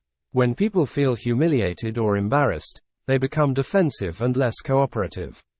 By allowing others to maintain their dignity, you foster a more respectful and positive environment. The example of Charles Schwab. Charles Schwab, a prominent business leader, was known for his ability to handle delicate situations with tact and diplomacy. Carnegie shares a story of how Schwab dealt with a mistake made by one of his employees. Instead of criticizing the employee in front of others, Schwab approached him privately and discussed the issue in a respectful manner. This allowed the employee to save face and motivated him to improve his performance without feeling humiliated. The psychological basis. People are naturally inclined to protect their self-esteem. When their dignity is threatened, they react defensively. Carnegie explains that by allowing others to save face, you show respect for their feelings and self-worth. This approach fosters a more cooperative and harmonious relationship. The story of a business owner. Carnegie recounts the story of a business owner who had to address a serious error made by one of his managers. Instead of confronting the manager harshly, the business owner acknowledged the manager's past contributions and expressed confidence in his ability to rectify the mistake. This approach helped the manager save face and take responsibility for his error, leading to a positive outcome. Practical techniques for letting others save face. Address issues privately. When addressing mistakes or conflicts, do so in a private setting to avoid public embarrassment. Acknowledge positive contributions. Recognize the person's positive contributions and strengths before discussing the issue. Use gentle language. Choose your words carefully to avoid harsh or accusatory language. Express confidence. Show confidence in the person's ability to correct the mistake or resolve the issue. Offer support. Offer your support and assistance in helping him address the problem. The example of Franklin D. Roosevelt. Franklin D. Roosevelt was known for his diplomatic skills and ability to handle conflicts with grace. During his presidency, he often faced criticism and opposition. Instead of retaliating, Roosevelt would address issues privately and respectfully, allowing others to save face. This approach helped him build strong alliances and navigate complex political landscapes. The role of empathy. Empathy is crucial in letting others save face. By understanding their perspective and emotions, you can approach the situation with sensitivity and respect. Carnegie emphasizes that empathy helps create a supportive environment where people feel valued and respected. The story of a teacher. A teacher who faced a student's poor performance decided to handle the situation empathetically. Instead of criticizing the student in front of the class, the teacher spoke with the student privately, acknowledged his efforts, and offered guidance on how to improve. This approach allowed the student to save face and motivated him to work harder. Building trust through respect. Letting others save face builds trust. When people feel that their dignity is respected, they are more likely to trust you and be open to your suggestions. Carnegie explains that trust is the foundation of any successful relationship, and respecting others' self-esteem is key to building and maintaining that trust. The story of a customer service representative. A customer service representative dealing with an irate customer used the principle of letting the customer save face. She listened patiently to the customer's complaints, acknowledged his frustrations, and offered a solution without placing blame. This approach diffused the situation and left the customer feeling respected and satisfied. The impact on professional relationships. In professional settings, letting others save face can lead to more effective teamwork and collaboration. When team members feel that their dignity is respected, they are more likely to cooperate and contribute positively. Carnegie emphasizes that this principle helps create a positive and inclusive work environment. The example of a project manager. A project manager who needed to address a team member's repeated mistakes used this principle effectively. He called the team member into his office privately, acknowledged his strengths, and discussed the mistakes in a constructive manner. By allowing the team member to save face, the project manager maintained a positive relationship and motivated the team member to improve. Principle 8. Let the other person save face. Letting others save face is a powerful way to build and maintain positive relationships. By respecting their dignity and self-esteem, you foster a more cooperative and harmonious environment. This principle is essential for creating successful interactions in both personal and professional settings. Practical steps to implement this principle. Address issues privately. Handle conflicts and mistakes in private to avoid public embarrassment. Acknowledge strengths. Recognize the person's positive contributions before discussing the issue. Use gentle language. Choose words that are respectful and non-accusatory. Express confidence. Show confidence in the person's ability to address the issue. Offer support. Provide support and assistance in helping them resolve the problem. Chapter 9. What everybody wants. The universal desire for approval. Carnegie begins this chapter by highlighting the universal human desire for approval and appreciation. People crave recognition for their efforts and achievements. By providing honest and sincere appreciation, we can make others feel valued and motivated, fostering positive relationships and encouraging cooperation. The example of Charles Schwab. Charles Schwab, a renowned business leader, understood the power of appreciation. Carnegie shares a story of how Schwab turned around a failing mill by recognizing and praising the workers for their efforts. Schwab didn't criticize or blame them for their past performance. Instead, he expressed confidence in their abilities and thanked them for their hard work. This approach boosted morale and productivity, leading to a remarkable turnaround. The psychological basis. Carnegie explains that appreciation satisfies a fundamental psychological need. When people feel appreciated, their self-esteem and motivation increase. This positive reinforcement encourages them to continue performing well and fosters a sense of loyalty and commitment. Conversely, a lack of appreciation can lead to dissatisfaction, resentment, and decreased motivation. The story of a sales manager. A sales manager struggling with low team morale decided to implement a strategy of genuine appreciation. Instead of focusing on missed targets, he acknowledged the team's efforts and progress. He praised individual contributions and celebrated small victories. This shift in approach led to improved morale, increased sales, and a more cohesive team. Practical techniques for giving honest and sincere appreciation. Be specific. Highlight specific actions or achievements that you appreciate. This shows that you are paying attention and that your appreciation is genuine. Express gratitude. Regularly express gratitude for the efforts and contributions of others. A simple thank you can go a long way. Acknowledge efforts. Recognize not only the results but also the efforts and hard work that people put in. Celebrate successes. Celebrate successes, both big and small, to reinforce positive behavior and boost morale. Be sincere. Ensure that your appreciation is heartfelt and genuine.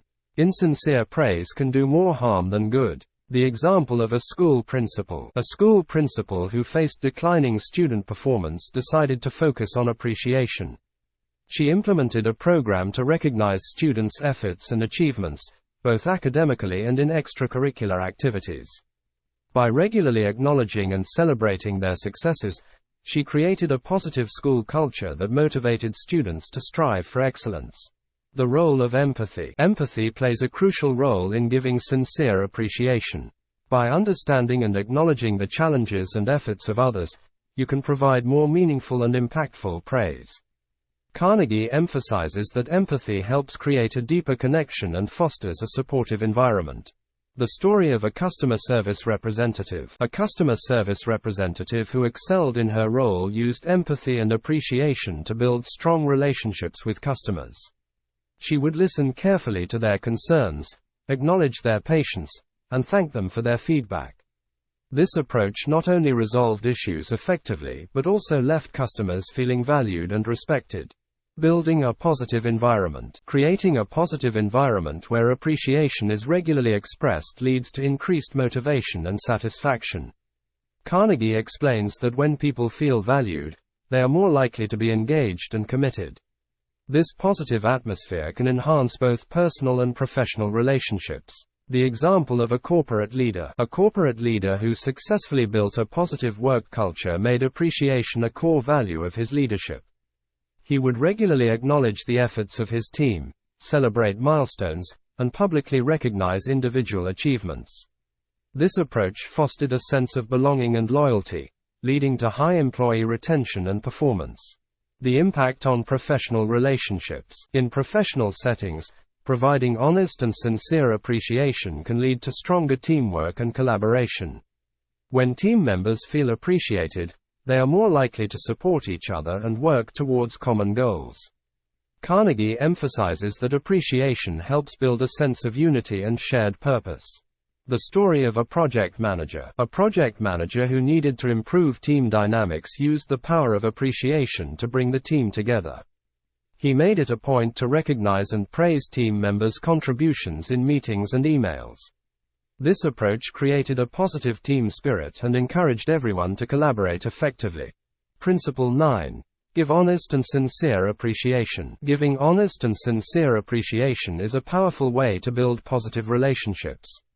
By recognizing and valuing the efforts and contributions of others, you can boost their self-esteem, motivation, and loyalty. This principle is essential for creating a supportive and productive environment in both personal and professional settings. Practical steps to implement this principle. Be observant. Pay attention to the efforts and achievements of others so that you can recognize and appreciate them. Be specific. Provide specific feedback about what you appreciate and why. This makes your praise more meaningful. Express gratitude regularly. Make a habit of expressing gratitude for the contributions of others. Celebrate achievements. Take the time to celebrate successes and milestones, both big and small. Be genuine. Ensure that your appreciation is sincere and heartfelt. Chapter 10. An appeal that everybody likes. The power of appealing to nobler motives. Carnegie emphasizes the importance of appealing to nobler motives when trying to influence others. People like to think of themselves as honorable and motivated by higher principles. By appealing to these nobler motives, you can inspire cooperation and positive action. The example of John D. Rockefeller. John D. Rockefeller, one of the wealthiest men in history, was known for his philanthropic efforts. Despite his immense wealth and business acumen, Rockefeller often appealed to the nobler motives of his business associates and employees. He would emphasize the greater good and societal benefits of their work, which motivated them to strive for excellence and integrity. The psychological basis. People want to see themselves as good, moral, and honorable.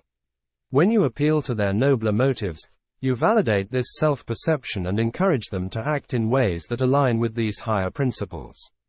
Carnegie explains that by recognizing and appealing to these motives, you can inspire people to go above and beyond their usual behavior. The story of a boy and a scoutmaster. Carnegie shares a story about a young boy who wanted to become a Boy Scout. The scoutmaster told him that scouts are known for their bravery, kindness, and willingness to help others. By appealing to these noble ideals, the scoutmaster inspired the boy to embrace these values wholeheartedly. This approach not only motivated the boy to join, but also to live up to the high standards of the organization. Practical techniques for appealing to nobler motives. Identify higher principles. Understand the values and higher principles that the other person holds dear. Frame your request accordingly. Present your request or suggestion in a way that aligns with these higher principles. Highlight the greater good.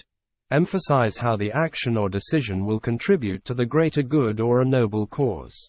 Acknowledge their integrity. Recognize and praise the person's integrity and noble qualities. Be sincere. Ensure that your appeal is genuine and not manipulative. People can usually tell when someone is insincere. The example of a business negotiation. Carnegie recounts the story of a business negotiation where one party appealed to the nobler motives of the other.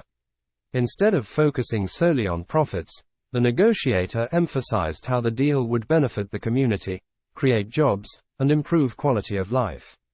This appeal to higher principles helped to secure the agreement and build a positive long-term relationship. The role of empathy. Empathy is crucial in appealing to nobler motives. By understanding the values and principles that are important to others, you can tailor your appeal to resonate with them deeply. Carnegie emphasizes that empathy helps you connect with others on a more profound level, making your appeal more compelling. The story of a teacher and a troubled student. A teacher dealing with a troubled student used the principle of appealing to nobler motives to encourage better behavior. She told the student that she believed in his potential to be a leader and make a positive impact on his classmates. By appealing to his sense of self-worth and desire to be respected, she motivated him to change his behavior and strive for excellence. Building trust through noble appeals. Appealing to nobler motives can build trust and strengthen relationships. When people see that you recognize and respect their higher principles, they are more likely to trust you and be open to your influence.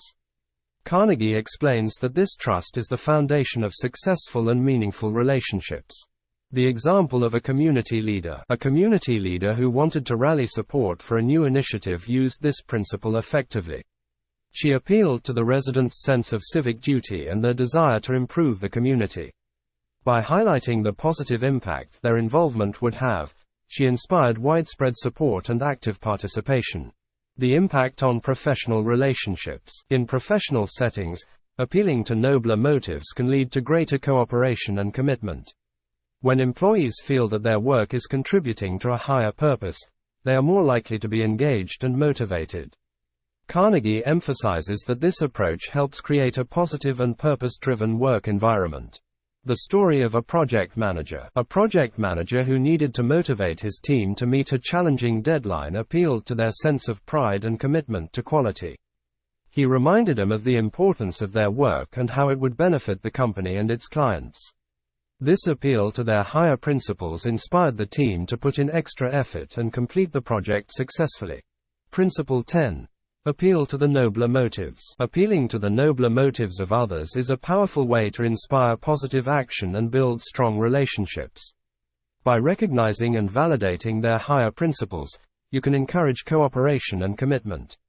This principle is essential for creating a supportive and motivating environment in both personal and professional settings. Practical steps to implement this principle. Understand their values. Take the time to understand the values and higher principles that are important to the other person. Align your request. Frame your request or suggestion in a way that aligns with these values. Emphasize the greater good. Highlight how the action or decision will contribute to a noble cause or the greater good. Acknowledge noble qualities. Recognize and praise the person's integrity and noble qualities. Be genuine. Ensure that your appeal is sincere and heartfelt. Chapter 11. The movies do it. TV does it. Why don't you do it? The power of dramatization. Carnegie emphasizes the importance of dramatizing your ideas to capture people's attention and make your message more memorable. Just as movies and television use drama to engage their audiences, you can use similar techniques in your interactions to make your points more compelling and persuasive. The example of a successful salesman. Carnegie shares the story of a successful salesman who used dramatization to sell his products. Instead of simply describing the features of his products, he would create vivid and engaging demonstrations that captured his customers' interest. By making his presentations more dramatic, he was able to increase his sales significantly. The psychological basis. People are naturally drawn to drama and excitement. When information is presented in a dramatic and engaging way, it is more likely to capture attention and be remembered. Carnegie explains that by using dramatization, you can make your ideas stand out and have a greater impact on your audience. The story of a business presentation. Carnegie recounts the story of a business executive who needed to convince his team to adopt a new strategy. Instead of presenting dry statistics and facts, he created a dramatic scenario that illustrated the potential benefits of the new strategy. This engaging presentation captured the team's attention and persuaded him to support the change. Practical techniques for dramatizing your ideas. Use visual aids. Incorporate visual aids such as charts, graphs, and images to make your presentations more engaging. Tell stories. Use storytelling to illustrate your points and make them more relatable and memorable. Create demonstrations. If possible, create demonstrations or simulations that showcase your ideas in action. Use enthusiastic language. Use enthusiastic and vivid language to describe your ideas and convey your passion. Incorporate humor. Appropriate humor can make your presentations more enjoyable and memorable. The example of a teacher who wanted to make a history lesson more engaging decided to use dramatization. She organized a reenactment of a historical event, involving the students in the performance. This hands-on, dramatic approach not only made the lesson more interesting, but also helped the students retain the information better. The role of empathy. Empathy is crucial in dramatizing your ideas effectively. By understanding your audience's interests and concerns, you can tailor your dramatization to resonate with them. Carnegie emphasizes that empathy helps you connect with your audience on an emotional level, making your message more impactful. The story of a customer service representative. A customer service representative who needed to explain a complex process to a customer used dramatization to make it more understandable. She created a simple, visual demonstration that illustrated the process step by step. This approach not only clarified the information but also made the interaction more engaging and enjoyable for the customer. Building interest through drama. Dramatization can help build interest and excitement around your ideas. When people are engaged and interested, they are more likely to support and remember your message. Carnegie explains that this approach can be particularly effective in professional settings where capturing and maintaining attention is crucial. The example of a corporate trainer. A corporate trainer who wanted to teach new employees about company values and policies used dramatization to make the training sessions more engaging. She incorporated role-playing, interactive activities, and visual presentations to bring the material to life. This approach not only made the training more enjoyable but also helped the employees retain the information better. The impact on professional relationships. In professional relationships, dramatizing your ideas can lead to more effective communication and collaboration. When your colleagues and team members are engaged and interested in your ideas, they are more likely to support and act on them. Carnegie emphasizes that this approach helps build a positive and dynamic work environment. The story of a project manager. A project manager who needed to secure funding for a new initiative used dramatization in his pitch to the executive board. He created a compelling presentation that included visual aids, success stories, and a demonstration of the potential impact of the initiative. This dramatic approach captured the board's attention and secured the funding needed to move forward. Principle 11. Dramatize your ideas. Dramatizing your ideas is a powerful way to capture attention and make your message more memorable. By incorporating drama and excitement into your presentations, you can engage your audience and make your points more compelling. This principle is essential for effective communication in both personal and professional settings. Practical steps to implement this principle. Use visual aids. Enhance your presentations with visual aids that illustrate your points. Tell stories. Use storytelling to make your ideas more relatable and memorable. Create demonstrations. Develop demonstrations or simulations to showcase your ideas in action. Use enthusiastic language. Convey your passion and enthusiasm through vivid and dynamic language. Incorporate humor. Use appropriate humor to make your presentations more enjoyable and memorable. Chapter 12. When nothing else works, try this. The power of a challenge. Carnegie emphasizes the effectiveness of challenging people to excel.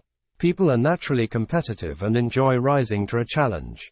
By presenting tasks and goals as exciting challenges, you can motivate and inspire others to achieve more than they thought possible.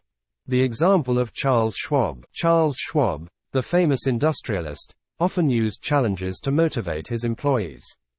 Carnegie shares a story where Schwab found a group of workers who were not performing up to their potential. Instead of reprimanding him, Schwab took a piece of chalk and wrote a number on the floor, representing the amount of work the previous shift had completed. He then challenged the current shift to beat that number.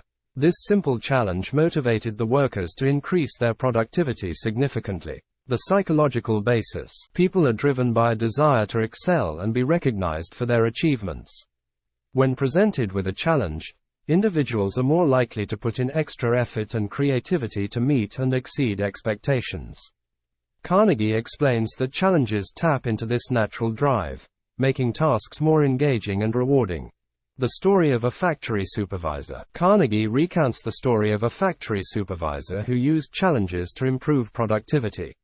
Faced with declining performance, the supervisor decided to create a friendly competition among the different shifts.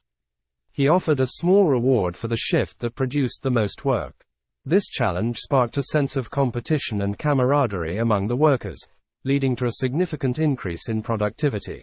Practical techniques for issuing challenges. Set clear and achievable goals. Define clear and specific goals that are challenging yet achievable. This ensures that the challenge is motivating rather than discouraging. Create a sense of competition. Introduce a friendly sense of competition by comparing performances and offering incentives for top performers. Provide recognition and rewards. Acknowledge and reward those who meet or exceed the challenge. This reinforces positive behavior and encourages continued effort. Make it fun. Ensure that the challenge is enjoyable and engaging. This keeps people motivated and enthusiastic. Encourage teamwork. Foster a sense of teamwork by encouraging groups to work together to meet the challenge. This builds camaraderie and collective motivation. The example of a sales manager. A sales manager who wanted to boost his team's performance used the power of a challenge effectively. He set a challenging but achievable sales target and introduced a reward for the top performers. By creating a sense of competition and offering recognition for achievements, he motivated his team to reach new heights and exceed their sales goals. The role of empathy. Empathy is crucial in setting challenges. By understanding the capabilities and motivations of your team, you can tailor challenges that are both inspiring and achievable. Carnegie emphasizes that empathy helps create challenges that are seen as opportunities rather than burdens. The story of a teacher and her students. A teacher who wanted to improve her students' reading skills decided to issue a challenge. She set a goal for the number of books each student should read in a month and offered a reward for those who met the goal. By framing reading as a fun and rewarding challenge, she motivated her students to read more and develop a love for reading. Building engagement through challenges. Challenges can help build engagement and enthusiasm. When people are engaged and excited about their tasks, they are more likely to put in their best effort and achieve outstanding results. Carnegie explains that challenges make work more interesting and rewarding, leading to higher levels of engagement. The example of a corporate leader. A corporate leader who wanted to drive innovation within his company used challenges to inspire his team. He created a series of innovation challenges, encouraging employees to come up with new ideas and solutions. By recognizing and rewarding the best ideas, he fostered a culture of creativity and continuous improvement. The impact on professional relationships. In professional settings, issuing challenges can lead to greater teamwork and collaboration. When team members work together to meet a challenge, they develop stronger bonds and a shared sense of purpose. Carnegie emphasizes that this approach helps build a dynamic and motivated work environment. The story of a project manager. A project manager who needed to motivate his team to meet a tight deadline used the power of a challenge. He framed the deadline as an exciting goal and offered a celebration for the team if they met it. This challenge united the team and motivated them to work efficiently and collaboratively, resulting in the successful completion of the project. Principle 12. Throw down a challenge. Throwing down a challenge is a powerful way to motivate and inspire others. By presenting tasks and goals as exciting challenges, you can tap into people's natural desire to excel and be recognized for their achievements. This principle is essential for creating a dynamic and engaging environment in both personal and professional settings. Practical steps to implement this principle. Define clear goals. Set specific and achievable goals that present a challenge. Introduce competition. Create a sense of friendly competition to motivate individuals or teams. Offer rewards. Provide recognition and rewards for those who meet or exceed the challenge. Make it enjoyable. Ensure that the challenge is fun and engaging to maintain enthusiasm. Foster teamwork. Encourage collaboration and teamwork to meet the challenge collectively. Conclusion. The 12th chapter of Part 3 emphasizes the importance of issuing challenges to motivate and inspire others. By framing tasks and goals as exciting challenges, you can engage people's natural drive to excel and create a positive and dynamic environment. This principle is essential for building strong and motivated teams in both personal and professional settings. Espero que este capítulo ampliado cumpla con tus expectativas. Avísame si necesitas más capítulos o algún ajuste en el contenido. Chapter 1. If you must find fault, this is the way to begin. The power of beginning with praise and honest appreciation. Carnegie emphasizes that if you must criticize someone, it is crucial to begin with praise and honest appreciation. This approach softens the impact of the criticism and makes the recipient more receptive to your feedback. By starting with positive remarks, you create a more supportive and constructive atmosphere. The example of Charles Schwab. Charles Schwab, known for his effective leadership, often used this technique. When addressing his employees' mistakes, he would start by praising their previous achievements and contributions. This method made his employees feel valued and respected, which made them more open to his suggestions for improvement. The psychological basis. People naturally become defensive when criticized. However, starting with praise and appreciation helps to lower their defenses and makes them more open to constructive feedback. Carnegie explains that this approach recognizes the individual's worth and makes the criticism feel less personal. The story of a factory supervisor. Carnegie recounts the story of a factory supervisor who successfully implemented this principle. When addressing a worker's mistakes, the supervisor would first acknowledge the worker's hard work and previous successes. This made the worker feel appreciated and more willing to listen to the constructive feedback that followed. As a result, the worker improved their performance without feeling demoralized. Practical techniques for beginning with praise. Identify genuine positives. Find specific actions or qualities to praise genuinely. This makes your praise more credible and meaningful. Be sincere. Ensure that your praise is heartfelt and not just a tactic to soften the criticism. Insincere praise can be easily detected and can undermine your credibility. Highlight achievements. Recognize the individual's achievements and contributions. This shows that you value their efforts and sets a positive tone for the conversation. Create a positive atmosphere. Use positive language and a friendly tone to create a supportive and constructive environment. Balance praise and criticism. Ensure that your praise and criticism are balanced. Overloading on praise can make the criticism feel insincere, while focusing too much on criticism can demoralize the recipient. The example of a school principal. A school principal who needed to address a teacher's poor performance used this principle effectively. In their meeting, the principal began by praising the teacher's dedication and positive impact on the students. This approach made the teacher more receptive to the subsequent feedback and motivated her to improve her teaching methods. The role of empathy. Empathy plays a crucial role in this principle. By understanding the other person's perspective and feelings, you can provide more compassionate and constructive feedback. Carnegie emphasizes that empathy helps build a connection and fosters a sense of mutual respect. The story of a customer service manager. A customer service manager who needed to address an employee's frequent tardiness started the conversation with praise.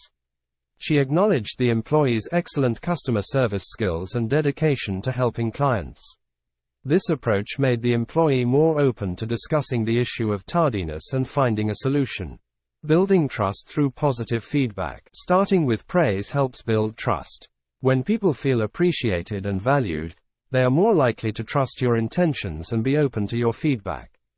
Carnegie explains that trust is the foundation of successful relationships, and positive feedback helps to reinforce this trust. The example of a corporate leader. A corporate leader who needed to implement significant changes in his team used this principle to gain their cooperation. He began by acknowledging the team's hard work and past successes. This positive start made the team more open to the changes and motivated them to work towards the new goals. The impact on professional relationships. In professional settings, beginning with praise can lead to more effective communication and collaboration. When team members feel appreciated and respected, they are more likely to be receptive to feedback and work together towards common goals. Carnegie emphasizes that this approach helps create a positive and inclusive work environment. The story of a project manager. A project manager who needed to address a team member's mistakes used this principle successfully. He started the conversation by praising the team member's creativity and previous contributions to the project. This positive start made the team member more open to the feedback and motivated to correct the mistakes. Principle 1. Begin with praise and honest appreciation. Beginning with praise and honest appreciation is a powerful way to deliver constructive feedback. By starting on a positive note, you can soften the impact of the criticism and make the recipient more receptive to your suggestions. This principle is essential for creating a supportive and constructive environment in both personal and professional settings. Practical steps to implement this principle. Identify genuine positives. Look for specific actions or qualities to praise genuinely. Be sincere. Ensure that your praise is heartfelt and credible. Highlight achievements. Recognize the individual's achievements and contributions. Create a positive atmosphere. Use positive language and a friendly tone. Balance praise and criticism. Ensure that your feedback is balanced and constructive. Chapter 2. How to criticize and not be hated for it. The power of indirect criticism. Carnegie emphasizes the importance of using indirect criticism to avoid arousing resentment. Direct criticism can often lead to defensiveness and hostility, making it difficult to achieve constructive change. Instead, by using more subtle and indirect approaches, you can convey your message without causing offense. The example of Charles Schwab. Charles Schwab, a successful businessman, was adept at using indirect criticism. Carnegie shares a story where Schwab noticed some of his employees smoking in an area where it was prohibited. Instead of reprimanding him directly, he handed them cigars and said, "I'd appreciate it if you would smoke these outside." This indirect approach made the employees aware of their mistake without feeling attacked or humiliated. The psychological basis. People are naturally resistant to direct criticism because it can feel like a personal attack. Indirect criticism, on the other hand, is less likely to trigger defensiveness and more likely to be received positively. Carnegie explains that by using tact and subtlety, you can help others recognize their mistakes without damaging their self-esteem. The story of a factory supervisor. Carnegie recounts the story of a factory supervisor who successfully used indirect criticism to address a worker's mistake. Instead of pointing out the error directly, the supervisor shared a story about a similar mistake and its consequences. This approach allowed the worker to recognize the issue and correct it without feeling singled out or embarrassed. Practical techniques for using indirect criticism. Use stories and examples. Share stories or examples of similar situations to illustrate the point without directly criticizing the person. Ask questions. Use questions to guide the person to recognize their mistake on their own. This can be more effective than simply pointing it out. Use we statements. Frame the criticism as a collective issue by using we instead of you. This helps to share responsibility and reduces defensiveness. Highlight positive intentions. Acknowledge the person's positive intentions or efforts before addressing the mistake. This shows that you recognize their good intentions and are not solely focused on the error. Be subtle. Deliver your message in a subtle and gentle manner. Avoid harsh or accusatory language that can provoke defensiveness. The example of a teacher who needed to address a student's disruptive behavior used indirect criticism effectively. Instead of calling out the student in front of the class, the teacher shared a story about how similar behavior had impacted another class. This indirect approach helped the student understand the issue and change their behavior without feeling embarrassed. The role of empathy. Empathy is crucial in delivering indirect criticism. By understanding the other person's perspective and feelings, you can provide feedback in a way that is considerate and respectful. Carnegie emphasizes that empathy helps create a supportive environment where people feel understood and valued. The story of a customer service manager who needed to address an employee's frequent errors used indirect criticism. She began by praising the employee's dedication and then shared a story about a similar mistake made by another employee. This approach helped the employee recognize the issue and take corrective action without feeling attacked. Building trust through tactful feedback. Indirect criticism helps build trust by showing that you are considerate of the other person's feelings. When people feel that their dignity is respected, they are more likely to trust your intentions and be open to your feedback. Carnegie explains that trust is essential for effective leadership and positive relationships. The example of a corporate leader who needed to implement changes in his team used indirect criticism to address resistance. He shared success stories from other teams that had embraced similar changes and highlighted the benefits. This indirect approach helped his team see the value of the changes without feeling criticized for their initial resistance. The impact on professional relationships. In professional settings, using indirect criticism can lead to more constructive and positive interactions. When team members feel that their dignity is respected, they are more likely to be receptive to feedback and work together towards common goals. Carnegie emphasizes that this approach helps create a collaborative and respectful work environment. The story of a project manager who needed to address a team member's mistakes used indirect criticism effectively. He began by acknowledging the team member's hard work and then asked questions that led the team member to recognize the issue on their own. This approach fostered a sense of ownership and responsibility, leading to improved performance. Principle 2. Call attention to people's mistakes indirectly. Calling attention to people's mistakes indirectly is a powerful way to provide constructive feedback without causing offense. By using tact and subtlety, you can help others recognize their mistakes and make positive changes. This principle is essential for creating a supportive and respectful environment in both personal and professional settings. Practical steps to implement this principle. Use stories and examples. Share relevant stories or examples to illustrate your point. Ask guiding questions. Use questions to help the person recognize their mistake on their own. Frame criticism as a collective issue. Use we statements to share responsibility. Acknowledge positive intentions. Highlight the person's good intentions before addressing the mistake. Deliver feedback gently. Use subtle and gentle language to convey your message. Chapter 3. Talk about your own mistakes first. The power of admitting your own mistakes. Carnegie emphasizes the importance of admitting your own mistakes before criticizing others. This approach shows humility and sets a positive example. When you acknowledge your own faults, it makes others more receptive to your feedback and less defensive. It also fosters an atmosphere of mutual respect and understanding. The example of a business executive. Carnegie shares the story of a business executive who successfully used this principle.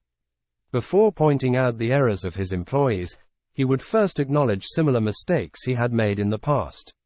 This approach helped his employees feel less criticized and more open to constructive feedback.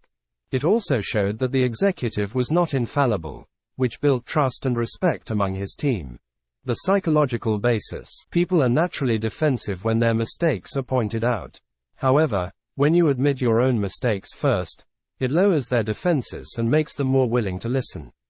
Carnegie explains that this approach demonstrates empathy and understanding, making the other person feel less isolated in their error. The story of a factory supervisor. Carnegie recounts the story of a factory supervisor who needed to address a worker's consistent mistakes. Instead of directly criticizing the worker, the supervisor began by sharing a story of a similar mistake he had made earlier in his career. This admission of his own errors made the worker feel more comfortable and open to discussing his own mistakes and how to correct them. Practical techniques for admitting your own mistakes. Be honest and sincere. Genuinely admit your own mistakes without exaggeration or understatement. Share relevant experiences. Relate your own experiences that are similar to the mistake being discussed. This makes your admission more relatable and meaningful. Show empathy. Express understanding and empathy for the other person's situation. This fosters a supportive environment. Use humble language. Avoid boastful or condescending language. Be humble and straightforward in your admission. Encourage dialogue. Invite the other person to share their perspective and discuss solutions together. The example of a teacher. A teacher who needed to address a student's poor behavior used this principle effectively. She began by sharing a story of a similar mistake she had made as a student and how she had learned from it. This approach made the student feel less targeted and more willing to discuss his behavior and how to improve it. The role of empathy. Empathy is crucial in this principle. By admitting your own mistakes, you show that you understand the other person's feelings and challenges. Carnegie emphasizes that empathy helps create a connection and fosters a sense of mutual respect and understanding. The story of a customer service manager. A customer service manager who needed to address an employee's frequent errors began by admitting a similar mistake he had made in his early career. This admission made the employee feel less defensive and more open to feedback.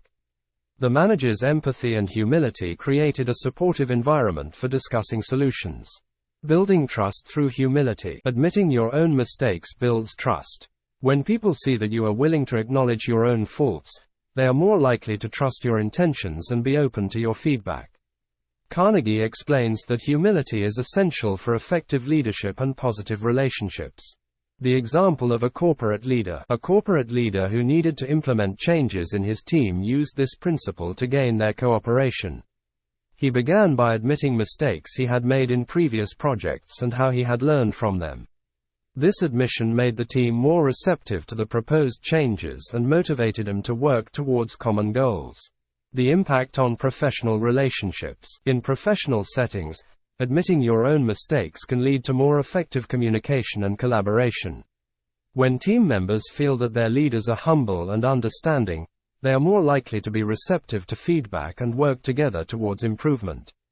Carnegie emphasizes that this approach helps create a positive and inclusive work environment.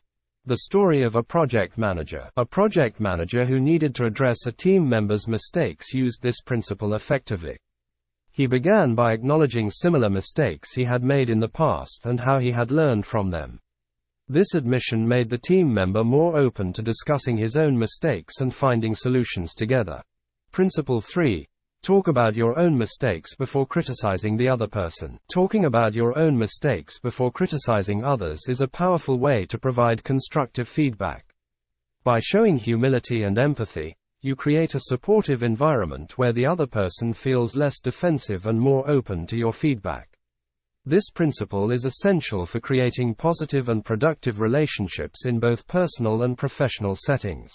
Practical steps to implement this principle. Be honest and sincere. Genuinely admit your own mistakes without exaggeration or understatement. Share relevant experiences. Relate your own experiences that are similar to the mistake being discussed. Show empathy. Express understanding and empathy for the other person's situation. Use humble language. Be humble and straightforward in your admission. Encourage dialogue. Invite the other person to share their perspective and discuss solutions together. Chapter 4. No one likes to take orders. The importance of asking questions instead of giving direct orders. Carnegie emphasizes that people are more likely to respond positively and cooperate when they are asked questions rather than given direct orders. Asking questions encourages participation and collaboration, making the other person feel valued and respected. This approach fosters a sense of ownership and responsibility. The example of a successful business leader. Carnegie shares the story of a successful business leader who used this principle effectively. Instead of issuing direct orders, he would ask his employees for their input and suggestions. For example, rather than saying, "Do this report by the end of the day," he would ask, "Could you complete this report by the end of the day?" This approach made employees feel involved in the decision-making process and more motivated to complete the task. The psychological basis. People naturally resist being told what to do because it can feel demeaning and authoritarian. However, when asked for their input or opinion, they feel respected and valued. Carnegie explains that by asking questions, you engage others in a dialogue, making them more willing to cooperate and contribute. The story of a factory supervisor. Carnegie recounts the story of a factory supervisor who needed to improve efficiency on the production line. Instead of giving orders, the supervisor asked the workers for their ideas on how to increase productivity. This approach not only generated valuable suggestions, but also made the workers feel more invested in the improvements, leading to better cooperation and results. Practical techniques for asking questions instead of giving orders. Use open-ended questions. Ask questions that invite input and discussion, such as, "What do you think we should do?" or "How can we improve this process?" Show genuine interest. Demonstrate that you value the other person's opinion by actively listening and considering their suggestions. Encourage participation. Foster an environment where everyone feels comfortable sharing their ideas and opinions. Frame requests as questions. Instead of giving direct orders, frame your requests as questions. For example, "Can you help me with this task?" Or, "Would you be able to complete this by tomorrow?" Acknowledge contributions. Recognize and appreciate the input and efforts of others, reinforcing their sense of value and participation. The example of a teacher who needed to improve classroom behavior used this principle effectively. Instead of giving orders to the students, she asked them questions about how they could create a better learning environment. By involving the students in the discussion, she gained their cooperation and commitment to following the agreed upon rules. The role of empathy. Empathy is crucial in this principle. By understanding the perspectives and feelings of others, you can ask questions that are considerate and respectful. Carnegie emphasizes that empathy helps create a collaborative and supportive environment. The story of a customer service manager. A customer service manager who needed to address declining customer satisfaction asked her team for their input on how to improve service. Instead of dictating solutions, she facilitated a brainstorming session where everyone could share their ideas. This approach led to innovative solutions and increased team engagement. Building trust through collaboration. Asking questions instead of giving orders helps build trust. When people feel that their opinions are valued, they are more likely to trust your leadership and cooperate. Carnegie explains that trust is the foundation of successful relationships, and collaboration reinforces this trust. The example of a corporate leader. A corporate leader who needed to implement a new strategy used this principle to gain buy-in from his team. He asked for their input on the best ways to implement the strategy and addressed their concerns through open dialogue. This collaborative approach built trust and ensured smooth implementation. The impact on professional relationships. In professional settings, asking questions can lead to more effective communication and collaboration. When team members feel involved and respected, they are more likely to be committed to shared goals. Carnegie emphasizes that this approach helps create a positive and inclusive work environment. The story of a project manager. A project manager who needed to address project delays used this principle effectively. Instead of giving orders to speed up the work, he asked the team for their suggestions on how to meet the deadlines. This approach generated practical solutions and increased the team's commitment to the project. Principle 4. Ask questions instead of giving direct orders. Asking questions instead of giving direct orders is a powerful way to foster cooperation and collaboration. By involving others in the decision-making process, you make them feel valued and respected. This principle is essential for creating a positive and productive environment in both personal and professional settings. Practical steps to implement this principle. Use open-ended questions. Encourage discussion and input with open-ended questions. Show genuine interest. Value the other person's opinion by actively listening and considering their suggestions. Encourage participation. Foster an environment where everyone feels comfortable sharing their ideas. Frame requests as questions. Instead of giving direct orders, ask questions that invite cooperation. Acknowledge contributions. Recognize and appreciate the input and efforts of others. Chapter 5. Let the other person save face. The importance of allowing others to save face. Carnegie emphasizes the crucial importance of allowing others to save face in interactions. Saving face means preserving someone's dignity and self-respect. When people feel humiliated or embarrassed, they become defensive and less cooperative. By allowing others to save face, you foster a more respectful and positive environment. The example of Charles Schwab. Charles Schwab, a successful businessman, understood the value of letting others save face. When dealing with mistakes, he would never criticize his employees harshly or publicly. Instead, he would address the issue privately and offer constructive feedback in a way that preserved their dignity. This approach maintained a positive atmosphere and motivated employees to improve without feeling humiliated. The psychological basis. People have a fundamental need to feel respected and valued. When this need is threatened, they react defensively to protect their self-esteem. Carnegie explains that by allowing others to save face, you show respect for their feelings and self-worth. This approach fosters cooperation and goodwill. The story of a factory supervisor. Carnegie recounts the story of a factory supervisor who needed to correct a worker's mistake. Instead of reprimanding the worker in front of his colleagues, the supervisor spoke to him privately. He acknowledged the worker's efforts and discussed the mistake in a constructive manner. This approach allowed the worker to save face and motivated him to improve his performance. Practical techniques for letting others save face. Address issues privately. Handle mistakes or conflicts in private to avoid public embarrassment. Acknowledge positive contributions. Recognize the person's positive contributions and strengths before discussing the issue. Use gentle language. Choose words that are respectful and non-accusatory. Show empathy. Demonstrate understanding and empathy for the person's situation. Offer support. Provide support and assistance in addressing the issue, showing that you are on their side. The example of a teacher. A teacher who needed to address a student's poor performance used this principle effectively. She spoke to the student privately, acknowledging his efforts and discussing ways to improve.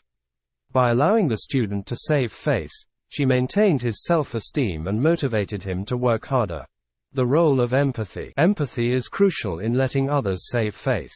By understanding the other person's perspective and emotions, you can approach the situation with sensitivity and respect. Carnegie emphasizes that empathy helps create a supportive environment where people feel valued and respected.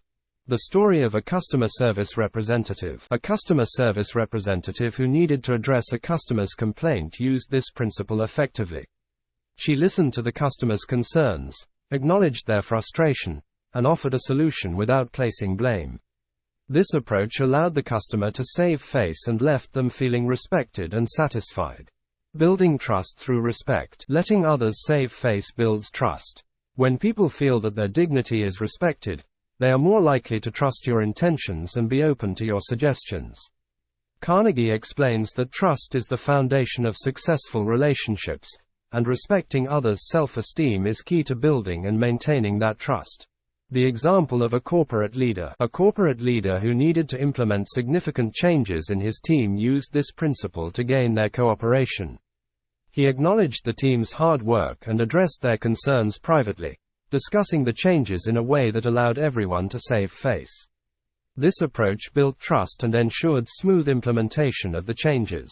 The impact on professional relationships. In professional settings, letting others save face can lead to more effective teamwork and collaboration. When team members feel that their dignity is respected, they are more likely to cooperate and contribute positively. Carnegie emphasizes that this principle helps create a positive and inclusive work environment. The story of a project manager. A project manager who needed to address a team member's mistakes used this principle effectively. He spoke to the team member privately, acknowledged his efforts, and discussed the mistakes in a constructive manner. This approach allowed the team member to save face and motivated him to improve his performance. Principle 5. Let the other person save face. Letting others save face is a powerful way to build and maintain positive relationships. By respecting their dignity and self-esteem, you foster a more cooperative and harmonious environment. This principle is essential for creating successful interactions in both personal and professional settings. Practical steps to implement this principle. Address issues privately. Handle mistakes or conflicts in private to avoid public embarrassment. Acknowledge strengths. Recognize the person's positive contributions and strengths before discussing the issue. Use gentle language. Choose respectful and non-accusatory language. Show empathy. Demonstrate understanding and empathy for the person's situation. Offer support. Provide support and assistance in addressing the issue. Chapter 6. How to spur people on to success. The power of praise and encouragement. Carnegie emphasizes the importance of using praise and encouragement to motivate and inspire others. Positive reinforcement helps people recognize their potential and strive for greater achievements. By acknowledging their strengths and efforts, you can build their confidence and drive them towards success. The example of Charles Schwab. Charles Schwab, a notable industrialist, was known for his ability to motivate his employees through praise. He understood that people thrive on appreciation and recognition. Schwab once said, "I am hearty in my approbation and lavish in my praise." His approach created a positive work environment where employees felt valued and motivated to excel. The psychological basis. People have an innate need for recognition and validation. When they receive praise and encouragement, it boosts their self-esteem and motivates them to perform better. Carnegie explains that positive reinforcement is more effective than criticism in inspiring people to improve and succeed. The story of a factory supervisor. Carnegie recounts the story of a factory supervisor who used praise to motivate his workers. Instead of focusing on their mistakes, he highlighted their strengths and accomplishments. This approach not only improved their morale but also increased productivity and job satisfaction. Practical techniques for providing praise and encouragement. Be specific. Offer specific praise that highlights particular actions or qualities. This makes your praise more meaningful and impactful. Be sincere. Ensure that your praise is genuine and heartfelt. Insincere praise can be easily detected and can undermine trust. Recognize efforts and achievements. Acknowledge both the efforts and accomplishments of others. This shows that you value their hard work and dedication. Encourage progress. Celebrate small milestones and progress towards larger goals. This keeps people motivated and focused on continuous improvement. Provide positive feedback publicly. When appropriate, offer praise publicly. This not only boosts the individual's confidence, but also sets a positive example for others. The example of a teacher who wanted to motivate her students used praise and encouragement effectively. She regularly acknowledged their efforts and improvements, no matter how small. This approach created a positive learning environment where students felt valued and motivated to strive for excellence. The role of empathy. Empathy is crucial in providing effective praise and encouragement. By understanding the feelings and perspectives of others, you can offer praise that resonates with them and meets their needs.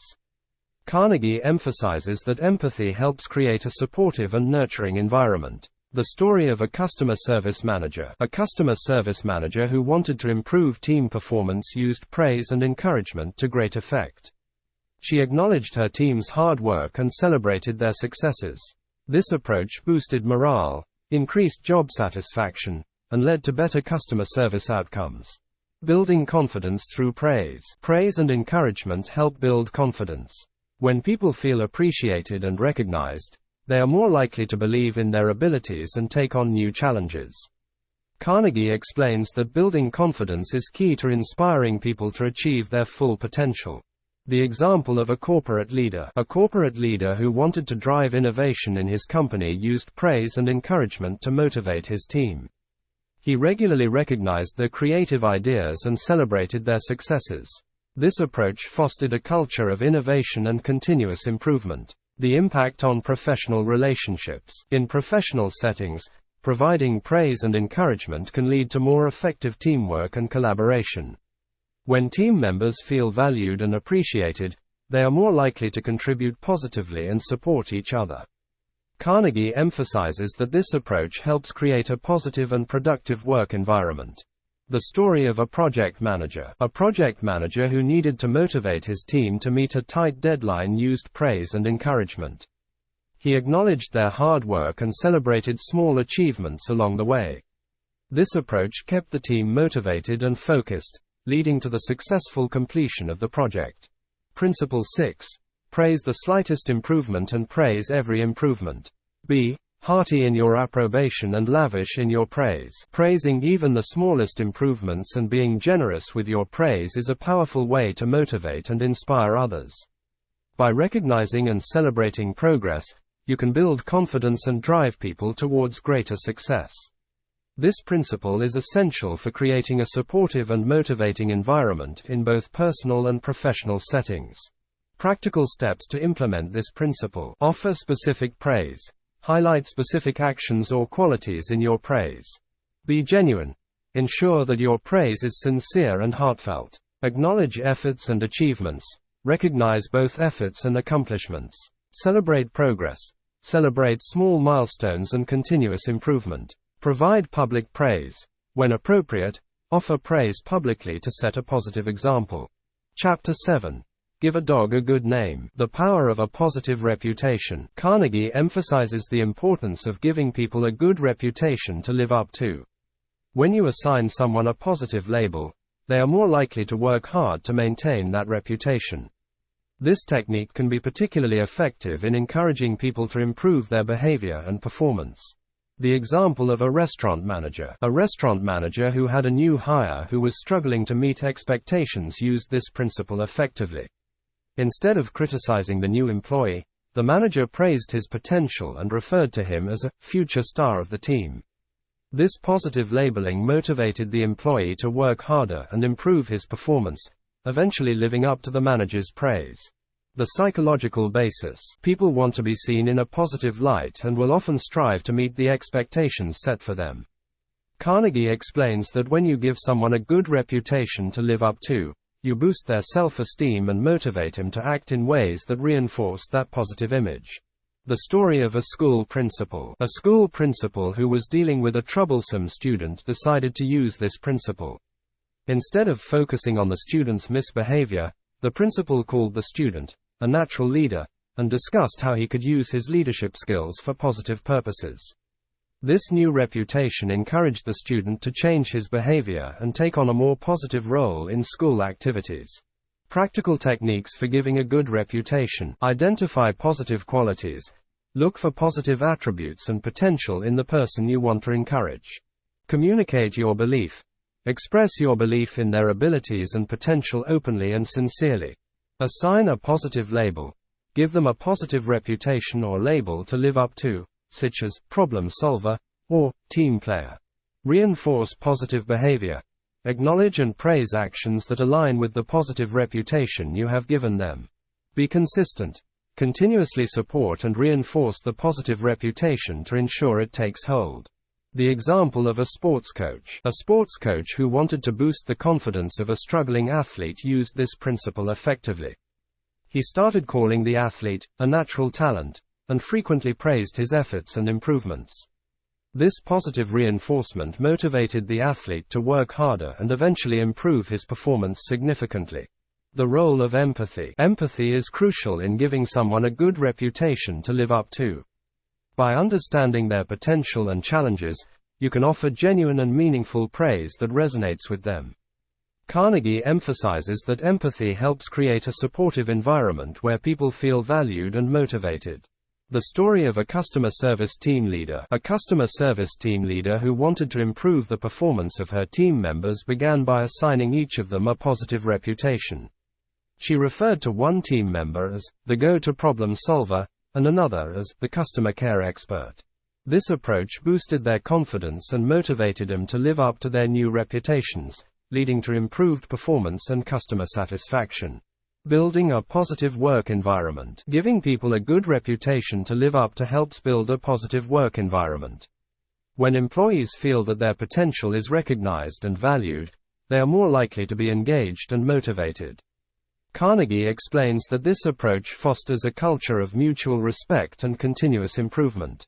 The example of a project manager. A project manager who needed to motivate a team member who was often late and unmotivated used this principle. He started referring to the team member as the reliable one who always gets things done on time. This positive labeling encouraged the team member to change his behavior and strive to meet the new expectations. The impact on professional relationships. In professional settings, giving people a good reputation to live up to can lead to stronger teamwork and collaboration. When team members feel valued and respected, they are more likely to support each other and work towards common goals. Carnegie emphasizes that this approach helps create a cohesive and motivated team. The story of a non-profit director. A non-profit director who wanted to inspire a sense of ownership and responsibility in her volunteers used this principle. She started referring to them as community champions and frequently praised their contributions. This positive labeling increased their sense of pride and commitment, leading to higher levels of engagement and volunteer attention. Principle 7. Give the other person a fine reputation to live up to. Giving the other person a fine reputation to live up to is a powerful way to motivate and inspire them. By recognizing and reinforcing their potential, you can encourage positive behavior and performance. This principle is essential for creating a supportive and motivating environment in both personal and professional settings. Practical steps to implement this principle. Identify positive qualities. Look for the person's strengths and potential. Express belief in their abilities. Communicate your belief in their abilities and potential. Assign a positive label. Give them a positive reputation or label to live up to. Reinforce positive behavior. Acknowledge and praise actions that align with the positive reputation. Be consistent. Continuously support and reinforce the positive reputation. Chapter 8. Make the fault seem easy to correct. The power of encouraging optimism. Carnegie emphasizes the importance of making a fault seem easy to correct. By doing so, you encourage optimism and confidence in the person's ability to improve. When people believe that a task or correction is manageable, they are more likely to take action and succeed. The example of a music teacher. A music teacher who had a student struggling with a difficult piece used this principle effectively. Instead of focusing on the difficulty of the piece, the teacher broke it down into smaller, more manageable sections and assured the student that with practice, it would become easier. This approach built the students' confidence and helped them master the piece step by step. The psychological basis. People are more likely to engage in tasks they perceive as achievable. When faced with a daunting task, they may feel overwhelmed and discouraged. Carnegie explains that by framing a fault or task as easy to correct, you reduce anxiety and increase the likelihood of action and improvement. The story of a factory supervisor. Carnegie recounts the story of a factory supervisor who needed to improve a worker's performance. Instead of emphasizing the mistakes, the supervisor focused on small, incremental improvements and assured the worker that these changes were within reach. This positive reinforcement made the worker feel capable of improvement and motivated to perform better. Practical techniques for making faults seem easy to correct. Break down the task. Divide the task or correction into smaller, more manageable steps. This makes the overall task seem less intimidating. Provide positive reinforcement. Highlight the person's strengths and past successes to build their confidence. Use encouraging language. Use words and phrases that convey optimism and assurance. For example, "You can do this," or "It's just a small adjustment." Show examples of success. Share examples of others who have successfully made similar corrections or improvements. Offer support. Assure the person that you are there to help and support them through the process. The example of a sports coach. A sports coach who wanted to improve an athlete's technique used this principle effectively. He focused on one aspect of the technique at a time, offering specific and achievable adjustments. By making each correction seem simple and manageable, he built the athlete's confidence and helped them improve their overall performance. The role of empathy. Empathy is crucial in making faults seem easy to correct. By understanding the other person's perspective and feelings, you can provide encouragement that resonates with them. Carnegie emphasizes that empathy helps create a supportive environment where people feel understood and motivated. The story of a customer service manager. A customer service manager who needed to address an employee's poor handling of calls used this principle effectively. She listened to the employee's challenges and provided specific, manageable tips for improvement. By breaking down the changes into small, achievable steps, she made the employee feel capable of improving their performance. Building confidence through encouragement. Making faults seem easy to correct helps build confidence.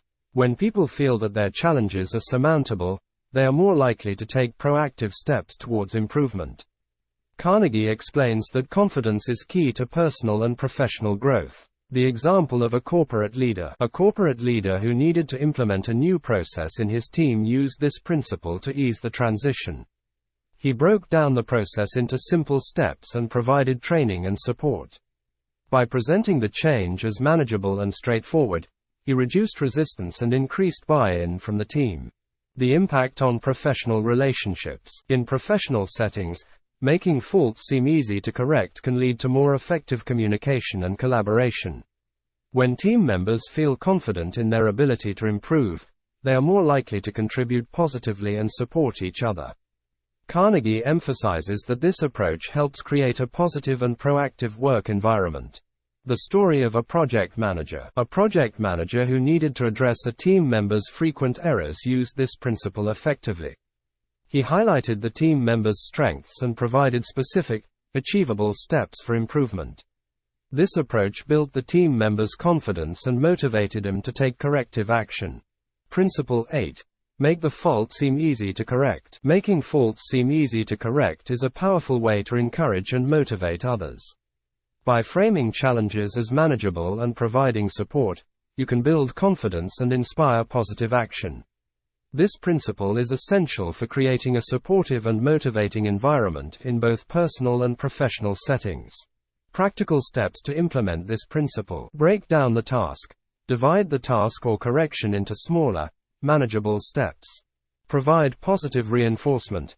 Highlight the person's strengths and past successes. Use encouraging language. Use words and phrases that convey optimism and assurance. Show examples of success. Share examples of others who have successfully made similar corrections. Offer support. Assure the person that you are there to help and support them. Chapter 9. making people glad to do what you want. The power of offering incentives and appealing to desires. Carnegie emphasizes the importance of making people glad to do what you want by offering incentives and appealing to their desires. By understanding what motivates others and aligning your requests with their interests, you can foster a sense of enthusiasm and willingness to cooperate. The example of a sales manager. A sales manager who wanted his team to increase their efforts used this principle effectively. Instead of simply demanding better performance, he offered an attractive incentive, a paid vacation for the highest performing team member. This incentive appealed to the team's desires, motivating them to work harder and achieve better results. The psychological basis. People are driven by their desires and interests. When you frame your requests in a way that aligns with these desires, you create a positive and motivating environment. Carnegie explains that by appealing to what people want, you can inspire them to take action willingly and enthusiastically. The story of a school principal. A school principal who needed to improve attendance rates decided to appeal to the students' desires for recognition and rewards. She introduced a monthly award for the class with the highest attendance, including a pizza party and a certificate of achievement. This incentive motivated the students to attend school more regularly, leading to improved attendance rates. Practical techniques for making people glad to do what you want. Understand their motivations. Take the time to understand what drives and interests the other person. This can be achieved through observation, conversations, and active listening. Align requests with their interests. Frame your requests in a way that aligns with their desires and motivations. Highlight how their actions will benefit them. Offer attractive incentives. Provide incentives that appeal to their interests and desires. These can be tangible rewards or intangible benefits such as recognition and praise. Communicate enthusiasm. Show enthusiasm and excitement about the task or request. Your positive attitude can be contagious and motivate others. Acknowledge and celebrate successes. Recognize and celebrate their achievements and efforts. This reinforces positive behavior and encourages continued cooperation. The example of a team leader. A team leader who wanted his team to adopt a new work process used this principle to gain their cooperation. He explained how the new process would make their work easier and more efficient, appealing to their desire for a smoother workflow. Additionally, he offered a small bonus for the team if they successfully implemented the process within a month. This approach made the team eager to adopt the new process. The role of empathy. Empathy is crucial in making people glad to do what you want. By understanding their feelings, desires, and motivations, you can tailor your requests to resonate with them.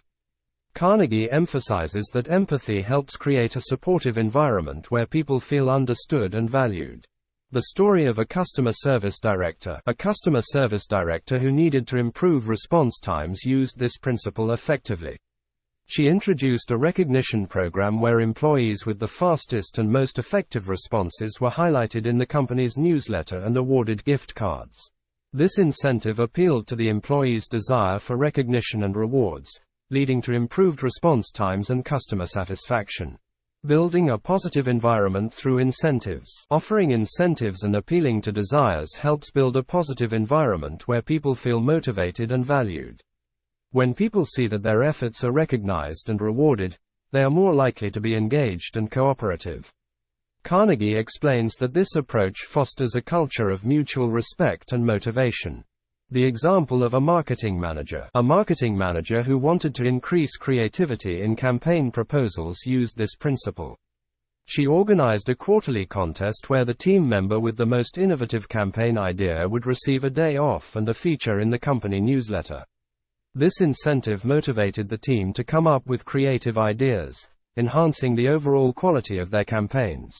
The impact on professional relationships. In professional settings, making people glad to do what you want can lead to stronger teamwork and collaboration. When team members feel that their interests are considered and their efforts are rewarded, they are more likely to support each other and work towards common goals. Carnegie emphasizes that this approach helps create a positive and dynamic work environment. The story of a project manager. A project manager who needed his team to meet a tight deadline used this principle effectively.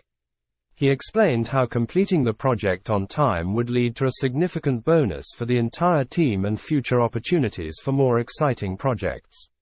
This appeal to their financial and career interests made the team enthusiastic about working extra hours to meet the deadline. Principle 9. Make the other person happy about doing the thing you suggest. Making the other person happy about doing what you suggest is a powerful way to inspire cooperation and enthusiasm. By offering incentives and appealing to their desires, you can align your requests with their interests and create a positive and motivating environment. This principle is essential for creating successful interactions in both personal and professional settings. Practical steps to implement this principle: understand their motivations, identify what drives and interests the other person, align requests with their interests, frame your requests to highlight the benefits to them, offer attractive incentives, provide appealing rewards and recognition, communicate enthusiasm, show excitement and positivity about the task or request, acknowledge and celebrate successes, recognize and celebrate their achievements and efforts.